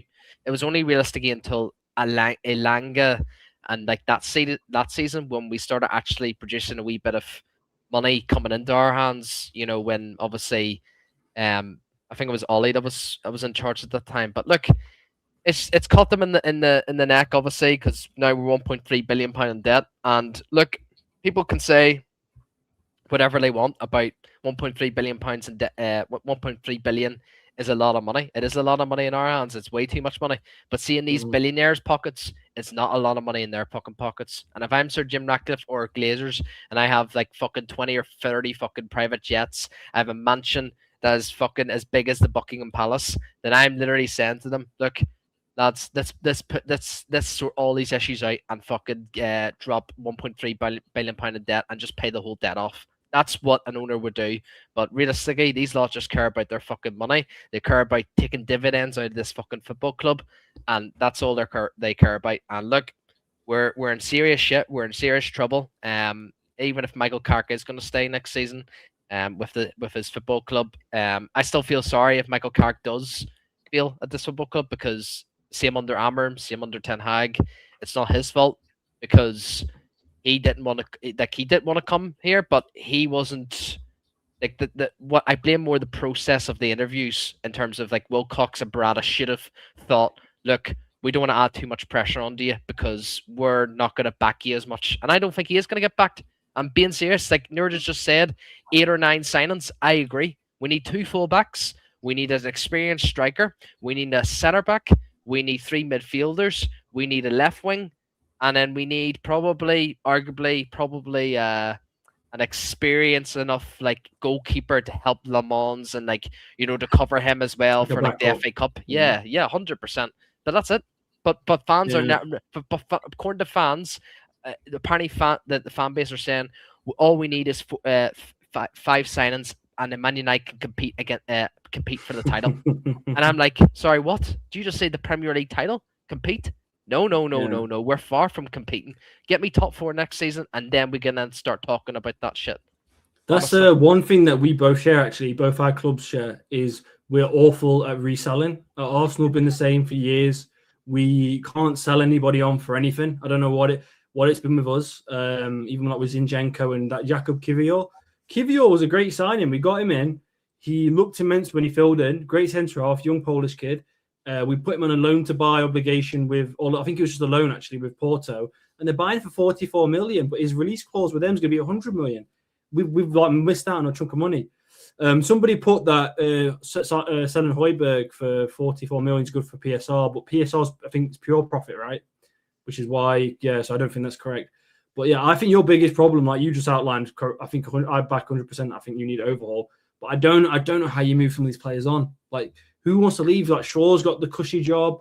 Maguire's got the cushy spot. Like, I just don't know. Yeah, Maguire, we gave him a new contract. I didn't even know that. Oh my god! We gave him a new contract. You're laughing as well. His contract ran out. This summer, but we gave him a year. I actually 2 years, but 1 year optional. Big up Mopsy says that I would like to give Carrick 1 year. If he fails, get rid of him, move on. But we must back him in the summer and sign midfielders. Yeah, big up Mopsy. I hope you well, man. Hopefully, I'll see you on Saturday. Saturday or Sunday? Sunday or Saturday? Big up Mopsy. Playing Nottingham Forest at home. Big up. Yeah, I just asked the question before. Would you rather play dull football, win the league? Getting closer now. 41% have said accept boring football to win the league. And shame on you. Shame. 59% have said no. No, actually, it's the other way around. Yeah, would you accept boring football to win the league? And it's crazy, actually. It's crazy. What do you think to Bruno winning the Right of the Year award? Nearly 60% have said yes. They would take that. I wouldn't. And that's the difference between me and most fans, innit? I don't believe what most fans do. I hate football is entertainment for me, especially in Manchester United. Manchester United is built on entertainment football. No other club is built on entertaining football than Manchester United. It's every win where we win trophies, where we don't win trophies. It's always been about attacking football. Would you accept boring football to win a league? 59% yes, said yes. 41% no. You guys are deprived though. You guys need it, man, right? These titles. Oh, you got used to it. It's mad. It's madness. What were you asking there? Sorry, mate. You were going to say something about Bruno. About Bruno. Just he won the Football Writers Award or something. I think today or yesterday before the Sunderland game. Like, yeah, you got the Prem Player of the Season or some shit. Honestly, mate, like fair play to him getting so many assists, but bro, what a fucking scam, man! Like, what a fucking scam. And I know a lot of people are gonna get on to me in the comments, but I think there's so many players that could have won that reward, but not Bruno, man. Like, it's just it's embarrassing, man. It is embarrassing. But I've never seen somebody miscontrol the ball as much as I watch him. Like, no, I've when I watch some of your match reactions, which have been quality, it's like there's loads of games you can pick from. Yesterday he did it. Somebody passes the ball and he just lets it bounce off him, and he doesn't feel like, when I watch him play, just even like when I play a little bit on like Sunday League, whatever, he takes no responsibility. He loses the ball and he just like doesn't care, like throws his arms up, whatever. He's happy to have a go at everybody else, but when he makes a mistake, there's no accountability. I could never enjoy him in my club. Sorry, for sure. I know people plug the numbers. He's got these assists. I've grown up on players but cultured footballers who do everything with a finesse, and he's not a finesse footballer. He's like more of a De Bruyne, spam the ball. It's like it's as I said before. Like, he's had Mesut Ozil. Like, Mesut Ozil was a beautiful footballer, man. Like, he was so good, bro. So tidy on the ball, and a lot of people, like half or 3/4 of the fan base loved him, and they didn't want to get rid of him. But Arsenal Football Club moved like a football club, and they got rid of him. And what did you do? You are now about to win a Premier League trophy. Yep. And you are now playing, like 2 or 3 seasons ago, when Arsenal actually were playing really, really good football. He's actually, like, Arteta actually laid down the foundations at that time. And then obviously he's then brought in this fucking horrible, like, set piece fucking football, tactics bullshit. Cameron, like, I swear to God, if I was an Arsenal fan, I would be like, what the hell is this football? You said it earlier when we were celebrating corners. Like, I cringed at that period. You literally have watched your team Arsenal celebrate corners and celebrate free kicks. I've seen your fans like set piece again. Set piece again. Ole, ole. One of my friends, he's a big Arsenal fan. He literally sent me a video of your fans singing set piece again, ole, ole, when you get a corner. It's embarrassing. It's embarrassing. It's poor. We haven't got anything else to cheer, though, other than winning. When you watch us play, it's so slow, yeah. Yeah, by the way, Kadeen, that was partially as well, because he did speak on like a genocide going on. He did, well. yeah. But Kadeen, he did. But most of it was what he called. They were wanting to move them all on because Arsenal were. I think it was Unai Emery, wasn't it? These were. It was Arteta just took over. It was just took over. So look, they wanted a full-on reset. Hence why Aubameyang left. Hence why who else was there? Mertesacker left. Hence why Mustafi left. Pepe. There's so many fucking players I can name from the Arsenal team back then that a lot of the fan base actually liked, and they were holding on to them. And they said, "Look, we're acting for the best interest for the club. We're going to get rid of Aubameyang. We're going to get rid of Ozil." And we need to remind people, Aubameyang was actually one of the top goal scorers in the Premier League at that time. He was quality into the end. Yeah, he was good. Yeah. He was good. And look, Ozil, obviously, he was dropping off a wee bit, but he still had the technical ability to obviously control the games. But you actually moved like a proper football club, and that's one thing I'll give credit to the Arsenal club itself. I will say as well, you know what? That period of football we had then was so exciting because obviously you said we got rid of all these players, but then that's when you saw the emergence of Nketiah, who was pretty good for that season and a half, when he was filling those shoes. He could finish. We had Smith Rowe come in and Saka come in. We had our young boys come in. We had some of the youngsters who didn't quite make it. They filled gaps. Rob Holding had some kind of weird resurgence and was decent at centre half. And it was an exciting time to be an Arsenal fan. And I think, like Nora, you probably feel the same way, and you do, Ben, too. It's like part of loving football is seeing these young players break through, like a Minu or like a Shea Lacey or all these youngsters you got coming through. Seeing them just break through and become stars. That's what you love about the game. It's not about corners and signing some athletic hoofball centre mid or centre half. And you want to see magic moments. And we had magic moments during that banter period. We did. It was fun. Yeah, 100%. And you've just mentioned Shea Lacey. Like, Carrick's come in and he's not started Chelsea at all. Like it's fucking embarrassing, man. Like Ammer didn't even start him at all as well. I think he started. I think he was on for like 20 minutes at one stage with Ammer, but Fletcher came in and he started him. And that Burnley game when Chelsea played a lot of minutes, like from that 30 or 45-minute period that Chelsea started, I knew instantly that this kid was onto something. And this is one thing that really gets me on like Carrick as well. Why do you not start and put pressure on Ahmad and Mbumo, all these wingers? If you're not performing, sit on the fucking bench and get the fuck off the football pitch, bro. Because that's how you do it. See, over the summer, people say about we need to be buying like 8 players, 5 starters, and that. People say about we need a squad, we need depth. No, no, no, no. There's a difference between we need a squad and we need competition. You buy 8 players, say, but each of them 8 players are not starters. They're all fighting for competition. This is what I'm saying. Like, this is what Man United need to get, and obviously they have to do that over the summer. Obviously, with if we're going to be buying the likes of, say, if we're linked obviously with Anderson, Baleba, who else was there? Tonali, even the likes of Lewis Hall or Juve from West Ham. Like, every single one of those players, they're going to be fighting against, like, for example, Luke Shaw and Diego Dalot. They probably had like the 3 or 4 or the 5 of the easiest seasons of their lives, because why? There's no competition with them. There's no competition. Like Luke Shaw, who's eaten more McDonald's than he's fucking played than he's played football games. It's fucking embarrassing. Like, he has no competition at all with them. No one's actually saying to Luke Shaw, look, bro, I'm actually fighting against you. Well, we did actually have someone. It was Alvaro Fernandez, but what happened? We sold him. We sold him to Real Madrid. We actually got rid of him and sold him to Real Madrid, and this is where we're at, man. Like, Diego Dalot and Shaw are getting too comfortable. And I've always grown up with you guys giving youth chance. Like, you got that kid Collier, that midfielder. Like, I don't know why he's not had a chance. He always looked pretty good at West Brom. Like, you've got all these great academy. You've got this amazing academy, and the lad at Sheffield Wednesday. It's probably too soon for him. He's gone to Norwich. Amas. Harry Amas. Yeah, that's it. Yeah. But these are like kids that I've always grown up when I've watched United. Even under Van Gaal and other managers, these guys would slot in here and there, and you'd see them develop. And you've had nobody, and that's why you have to keep spending, and that's like a big problem as well. Yeah. Listen. Yeah, 100%.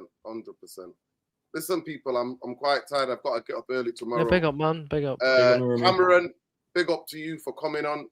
Big up, Cameron, man. Our Arsenal correspondent for this channel. Happily, man. Happily. Please, always a pleasure. Please, speaking facts, man. Yeah, I mean, you can believe that. Like I said, Zigul, you can have that opinion, but to blame him on yesterday's dreadful performance on Trosirski is laughable. It's absolutely laughable. Manchester United have got severe problems, whoever the coach is. We've got personnel problem. We've got a fitness issue problem. We can't fight. We lack physicality. We lack all those different type of things. And Michael Carrick's in-game management is severely down. I mean, Jarvis. You know who he reminds me of? Is Frank Lampard. He just likes to stand there and watch what's going on. or Ruben Amorim when he's just doing this with his fingers. Yeah. He's vibes, man. He's vibing. Big up Jarvis. Just joined us. Jarvis, we've got 10 minutes left of the show since you were here. You got to get up early, but big up to you. But talk to me about what you saw yesterday. Cameron here is a big football fan, but he's an Arsenal fan. Big up, Cameron. We've cooked him. You know, I mean, he's cooked United in turn. It's been that type of a show tonight. He's. I mean, I asked the question, Jarvis, and I don't know, maybe you could back me up. No, maybe you wouldn't. But I asked the poll. I asked, would you ever like to win the league playing this type of football, boring football? And 62% of them have said yes, they would accept boring football to win a league. I wouldn't. Okay. That's the difference between me and them, because Manchester United actually, more than any other football club, has a set way of a DNA. Whether we were winning, whether we were losing, when we got relegated, it's always been about attack, and front foot football. So at the end of the day, Jarvis, I want to have your 2 pence. Obviously, we've talked about it. Cameron has accepted that Arsenal played dull football. I have reminded him of the fact that some of his fans and players celebrating corners and celebrating. Big up for the Tactical Devils raid. Big up and love. He said that, you know, he's glad that they're going to win the league, but it's not been entertaining. It's been dull and boring. And yeah, but he's accepted that, to be fair to him. But in terms of what you saw yesterday, and I put the title saying, whether it's Carrick or not, Manchester United are in serious trouble. I am absolutely astonished and shocked. You know, I always say this club loves a saviour. They love a scapegoat. Sierski was taken off that 65 minutes yesterday, but the performance has all been scapegoated to him, where Manchester United were not in control of midfield. They were not in control, and he was doing a graveyard shift. We couldn't even win the ball and have clear possession in the opposition half. You know, it was just the weirdest game. So what did you think of the game? What do you think the problems lie? If Carrick gets a job or not? To me, his in-game management is absolutely woeful. And I think there's going to be a lot of tears going into next season. And people think next season is like next year. We are 4 months away from the new season starts. Yeah, before I go to the game, I just want to address the thing that we talked about with Arsenal or boring football, or could Man United win it? Would you like Man United to win it by playing boring football? So, quick question: who was the best player in the '98 World Cup for France? Just a quick question. Zidane. Yes. Yeah. So who won it in 2000? Or Brazil. Brazil, yeah. Who was the best player for Brazil that year? Ronaldo. Yes. Ronaldo. So again, who was the best player for Greece winning the 2004 Euros? I forgot the guy's name. No one fucking knows because they were super boring. You know, they didn't care. That's my point. And this is the thing, guys. Wake up. Football is about entertainment. You want to be entertained. You want to see flair. You want to see skills. You want to shout. You want to see the best goals. You want to remember things. And you know, playing boring football, you could rather just then play chess, because that's just about winning. You know, it's like static. This is football. You know, we need life. We need something. You know, so for me, yes. I would rather not win the league than play super boring football. I remember, was it the first 6 months under Louis van Gaal when we had like 10 games playing 0-0 at Old Trafford? We couldn't score goals. Again, you know, we had a lot of injuries at that time, but people were super critical to Van Gaal. Same went to Mourinho.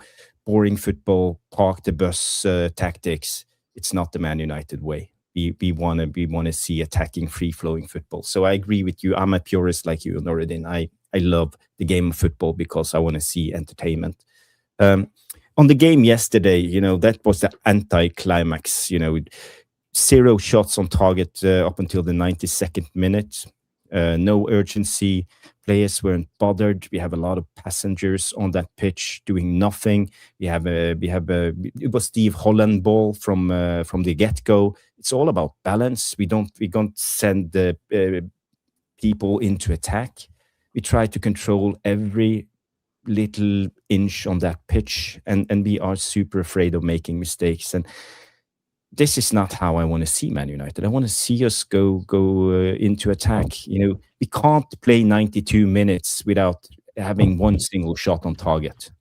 It's not the way we want to see. And for me, it makes me super skeptical going forward, because if this is what we are seeing next season, or the next 2 years, if Carrick gets the job, or the next 3 years if he gets a job, you know, I don't know what I'm going to do, because I can't take it. I can't take it. It's not the way we want to play. So again, we can't rely on one player, Bruno Fernandes, and as soon as Casemiro is out of the equation, we have nothing. Playing Mason Mount in midfield. Can I update you on Casemiro? Apparently, Casemiro didn't play not because he's injured, Jarvis, because of implications. We'll have to pay him some more money. So it's about clause. So basically, Casemiro didn't always play about the money. Always about the money. because of the clause of the implications. Casemiro absent contract-related appearance clause implications. Yeah. You know, after the game yesterday, I did 1 hour 15 minutes. I did a 1 hour 15 minutes rant about Man United and how disappointed I am at the current state. I know that a lot of you want Michael Carrick to keep the job, and yeah, I get it. He have transformed Man United when it comes to results, but I haven't seen more than 3 good games from Carrick since he came in. And that's how many games have we played now? Is it 15 something under Carrick? 3 good games out of 15. And you know, are we going to get bored to death every fourth in 4 games, and then every 5th game we will have a good game? You know, that's not how I want to see Man United going forward. In Carrick's defense, maybe he will be better when he has better players. But again, I don't know. Is it a chance that we are willing to take? I would personally hire Iraola. I think he's a different level when it comes to managing. And yeah. But you think he would also struggle with it under this ownership? Under this owners? Under this obviously, every manager would struggle under this ownership. Yeah.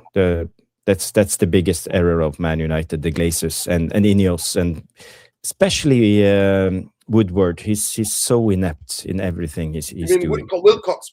Yeah, Wilcox. Yeah. He doesn't know what he's doing. The job is too big for him. But not only him. It's all of the hierarchy. The men in suits. They seem like they can't make up their mind and make a good decision.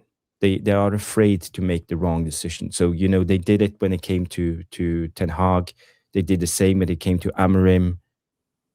And in the winter time, you know, when Amorim got the sack, they even spent like 4 weeks to hire an interim, and we had to play. We lost the cup because we had Fletcher as a manager. So again, you know, they seem like they are afraid to do what's needed of them. You know, they get paid the big bucks to make the hard decisions, and they are hiding. And I don't know. I think it's convenient for them to keep Carrick, and they will only make the convenient decisions. They don't have the balls. They don't have the balls to make the tough decisions, and this is why I don't rate any of the guys on top. Yeah, so that's just my take. And you know, if this is what we are going to see in the games going forward, 0 shots on target in the full 90, forget about it. You know, I will be Carrick out quicker than yeah. So again, hopefully he can turn it around. But as I said, there's only one way for Carrick to succeed, and that is proper backing from the board. And I'm not talking about 150 million of players. You know, that's nothing. That's 2 players, 3 players. We need to slap 400 million on the table and sign quality players. And we need to give Carrick the best coaches. We need a better assistant. I said Pepin Reinders. I think that's his name, the assistant of Pep Guardiola. He might be free if Pep leaves after this season. Or we could go for, we have been linked to the Bayern Munich assistant. Yeah. So we need someone with. He was the one that was with Carrick at Middlesbrough, by the way. Yeah, but I'm just saying we need players, assistant managers with more experience, and you know, more up to date, playing the modern type of football. What about Glasner? Yeah. Obviously, I would take Glasner as the assistant coach, but I don't think you want to take him as the full-time. No. That's The only coach I'm taking from the Premier League is Iraola. I'm not taking Glasner. I don't want any of this. 3 of the 5. Glasner plays a back 3. You know, you can't. He seems adaptable. Go down that. He seems like you could fuck off. No, we can't play a back three again. I'm done with the back three. I'm done. Yeah, 100%. But we need a better assistant. We need a tactical coach, astute one who can come in. I mentioned the guy who used to be the tactical coach of Aston Villa. The guy with the long hair. I can't remember his name right now. We need a set piece coach. We need a physical coach. We need the best guys who can help Carrick through this. We need to set the team together. But my fear with Carrick is he's so loyal to his guys. He's so loyal to Steve Holland. He's so loyal to Woodgate. He's so loyal to Johnny Evans. Yeah. And all of these guys, he's so loyal. He talks about being loyal, and I don't think Carrick is ruthless enough and sees this. It's not in his best interest to keep them just to be loyal. And I don't care about Carrick's feelings. It's about getting Man United to be as good as we can. How are we supposed to bring in top players like, let's say, Tonali or Elliot Anderson or whoever, and they are going to come into that training ground and see Johnny Evans standing there and talking to him and telling him how to play as a midfielder. I don't think Johnny Evans have the experience and know how. I think we need better coaches. And the only thing we need to do is give Carrick the best coaches and give him the money needed and support him. Then I might be on board on keeping Carrick for a couple of more years. That's just my 2 pence on the situation. Yeah. So, yeah. Do you agree, Nuruddin, or do you disagree? Yeah. I mean, yeah. I Would think you keep him if that was the case? Iriola is an outstanding coach, but I don't think I wouldn't wish him on Manchester United, because I think he will be left hanged out to dry, like Carrick is going to be hanged, to dry. This is what happens to majority of coaches. I don't think we're going to see the backing. I think we're going to struggle next season, and I'll be shocked if we finish top 4 again next season.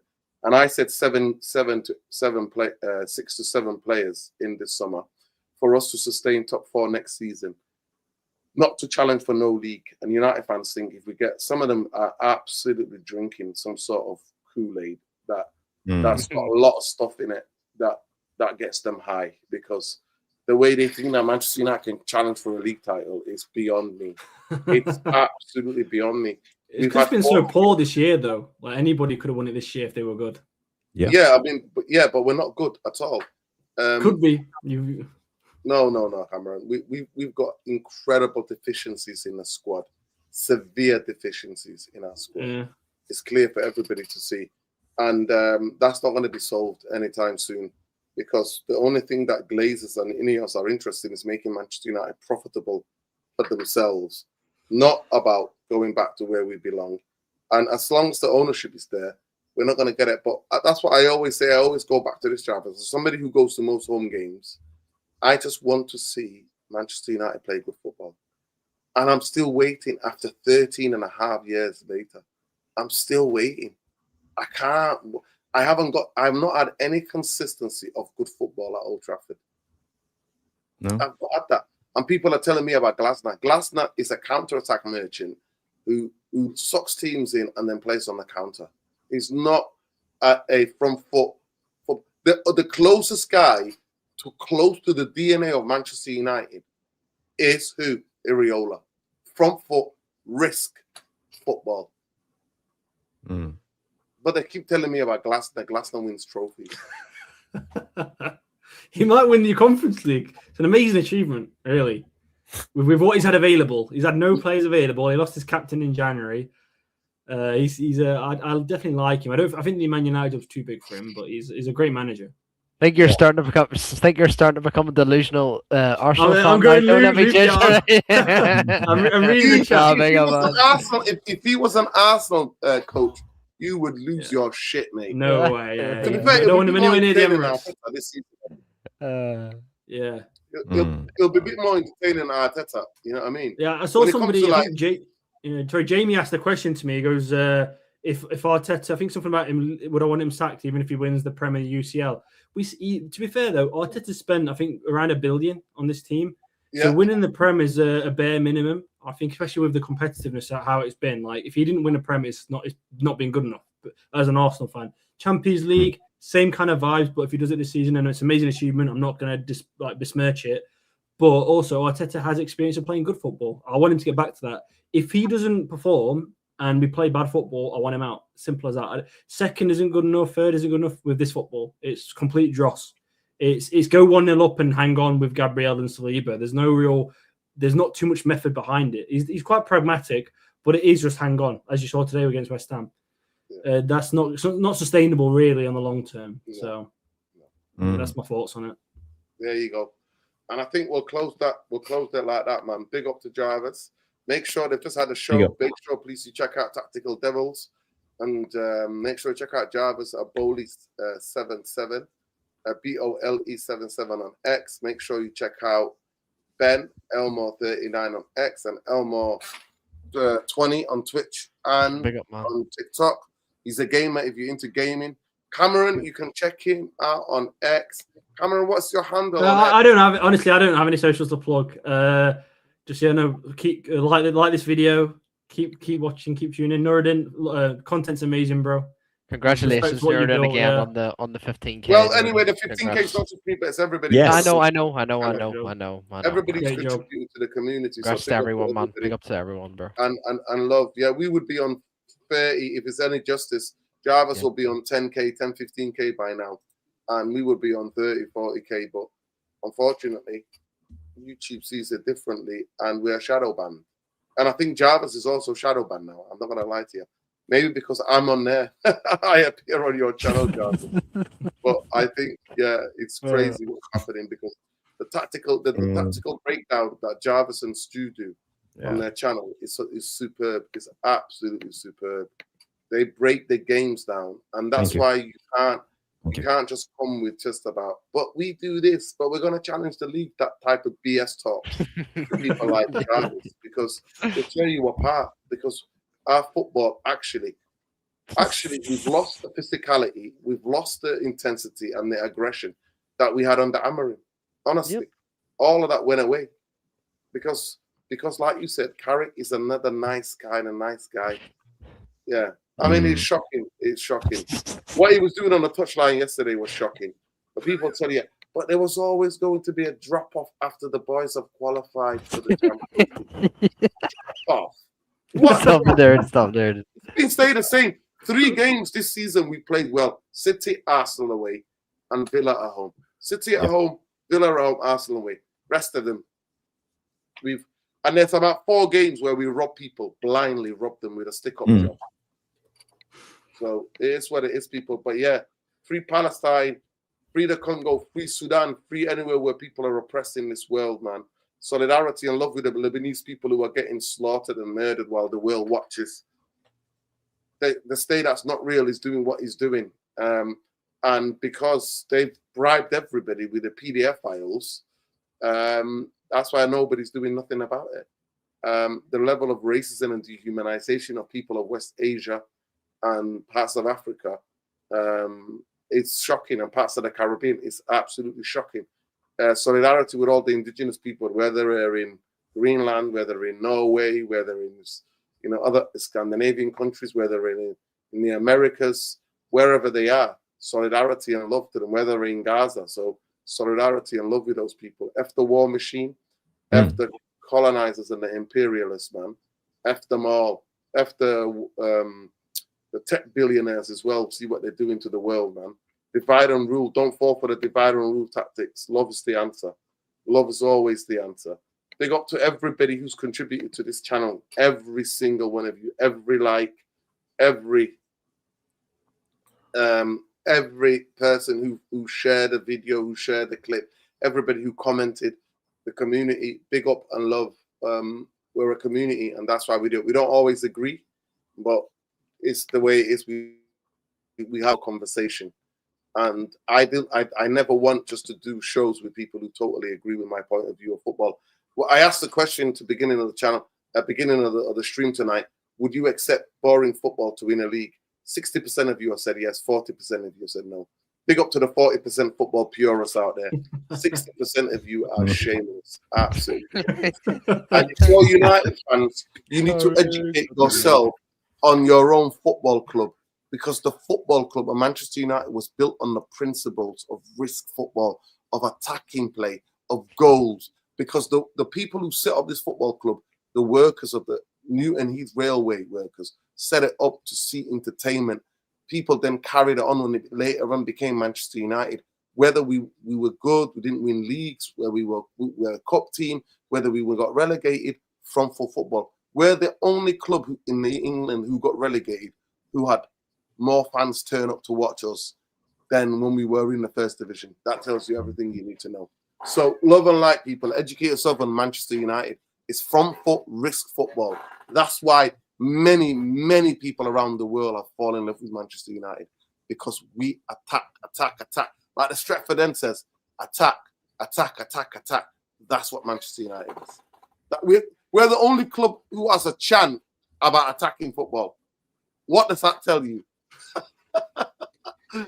I don't know any other fan base in the country that has a thing of, we literally sing attack.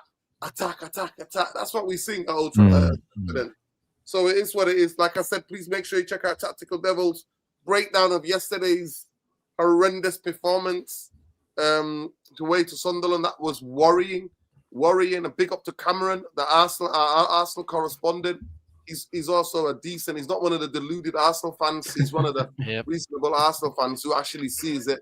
And he's also a football purist. Big up to Ben and big up to Jarvis.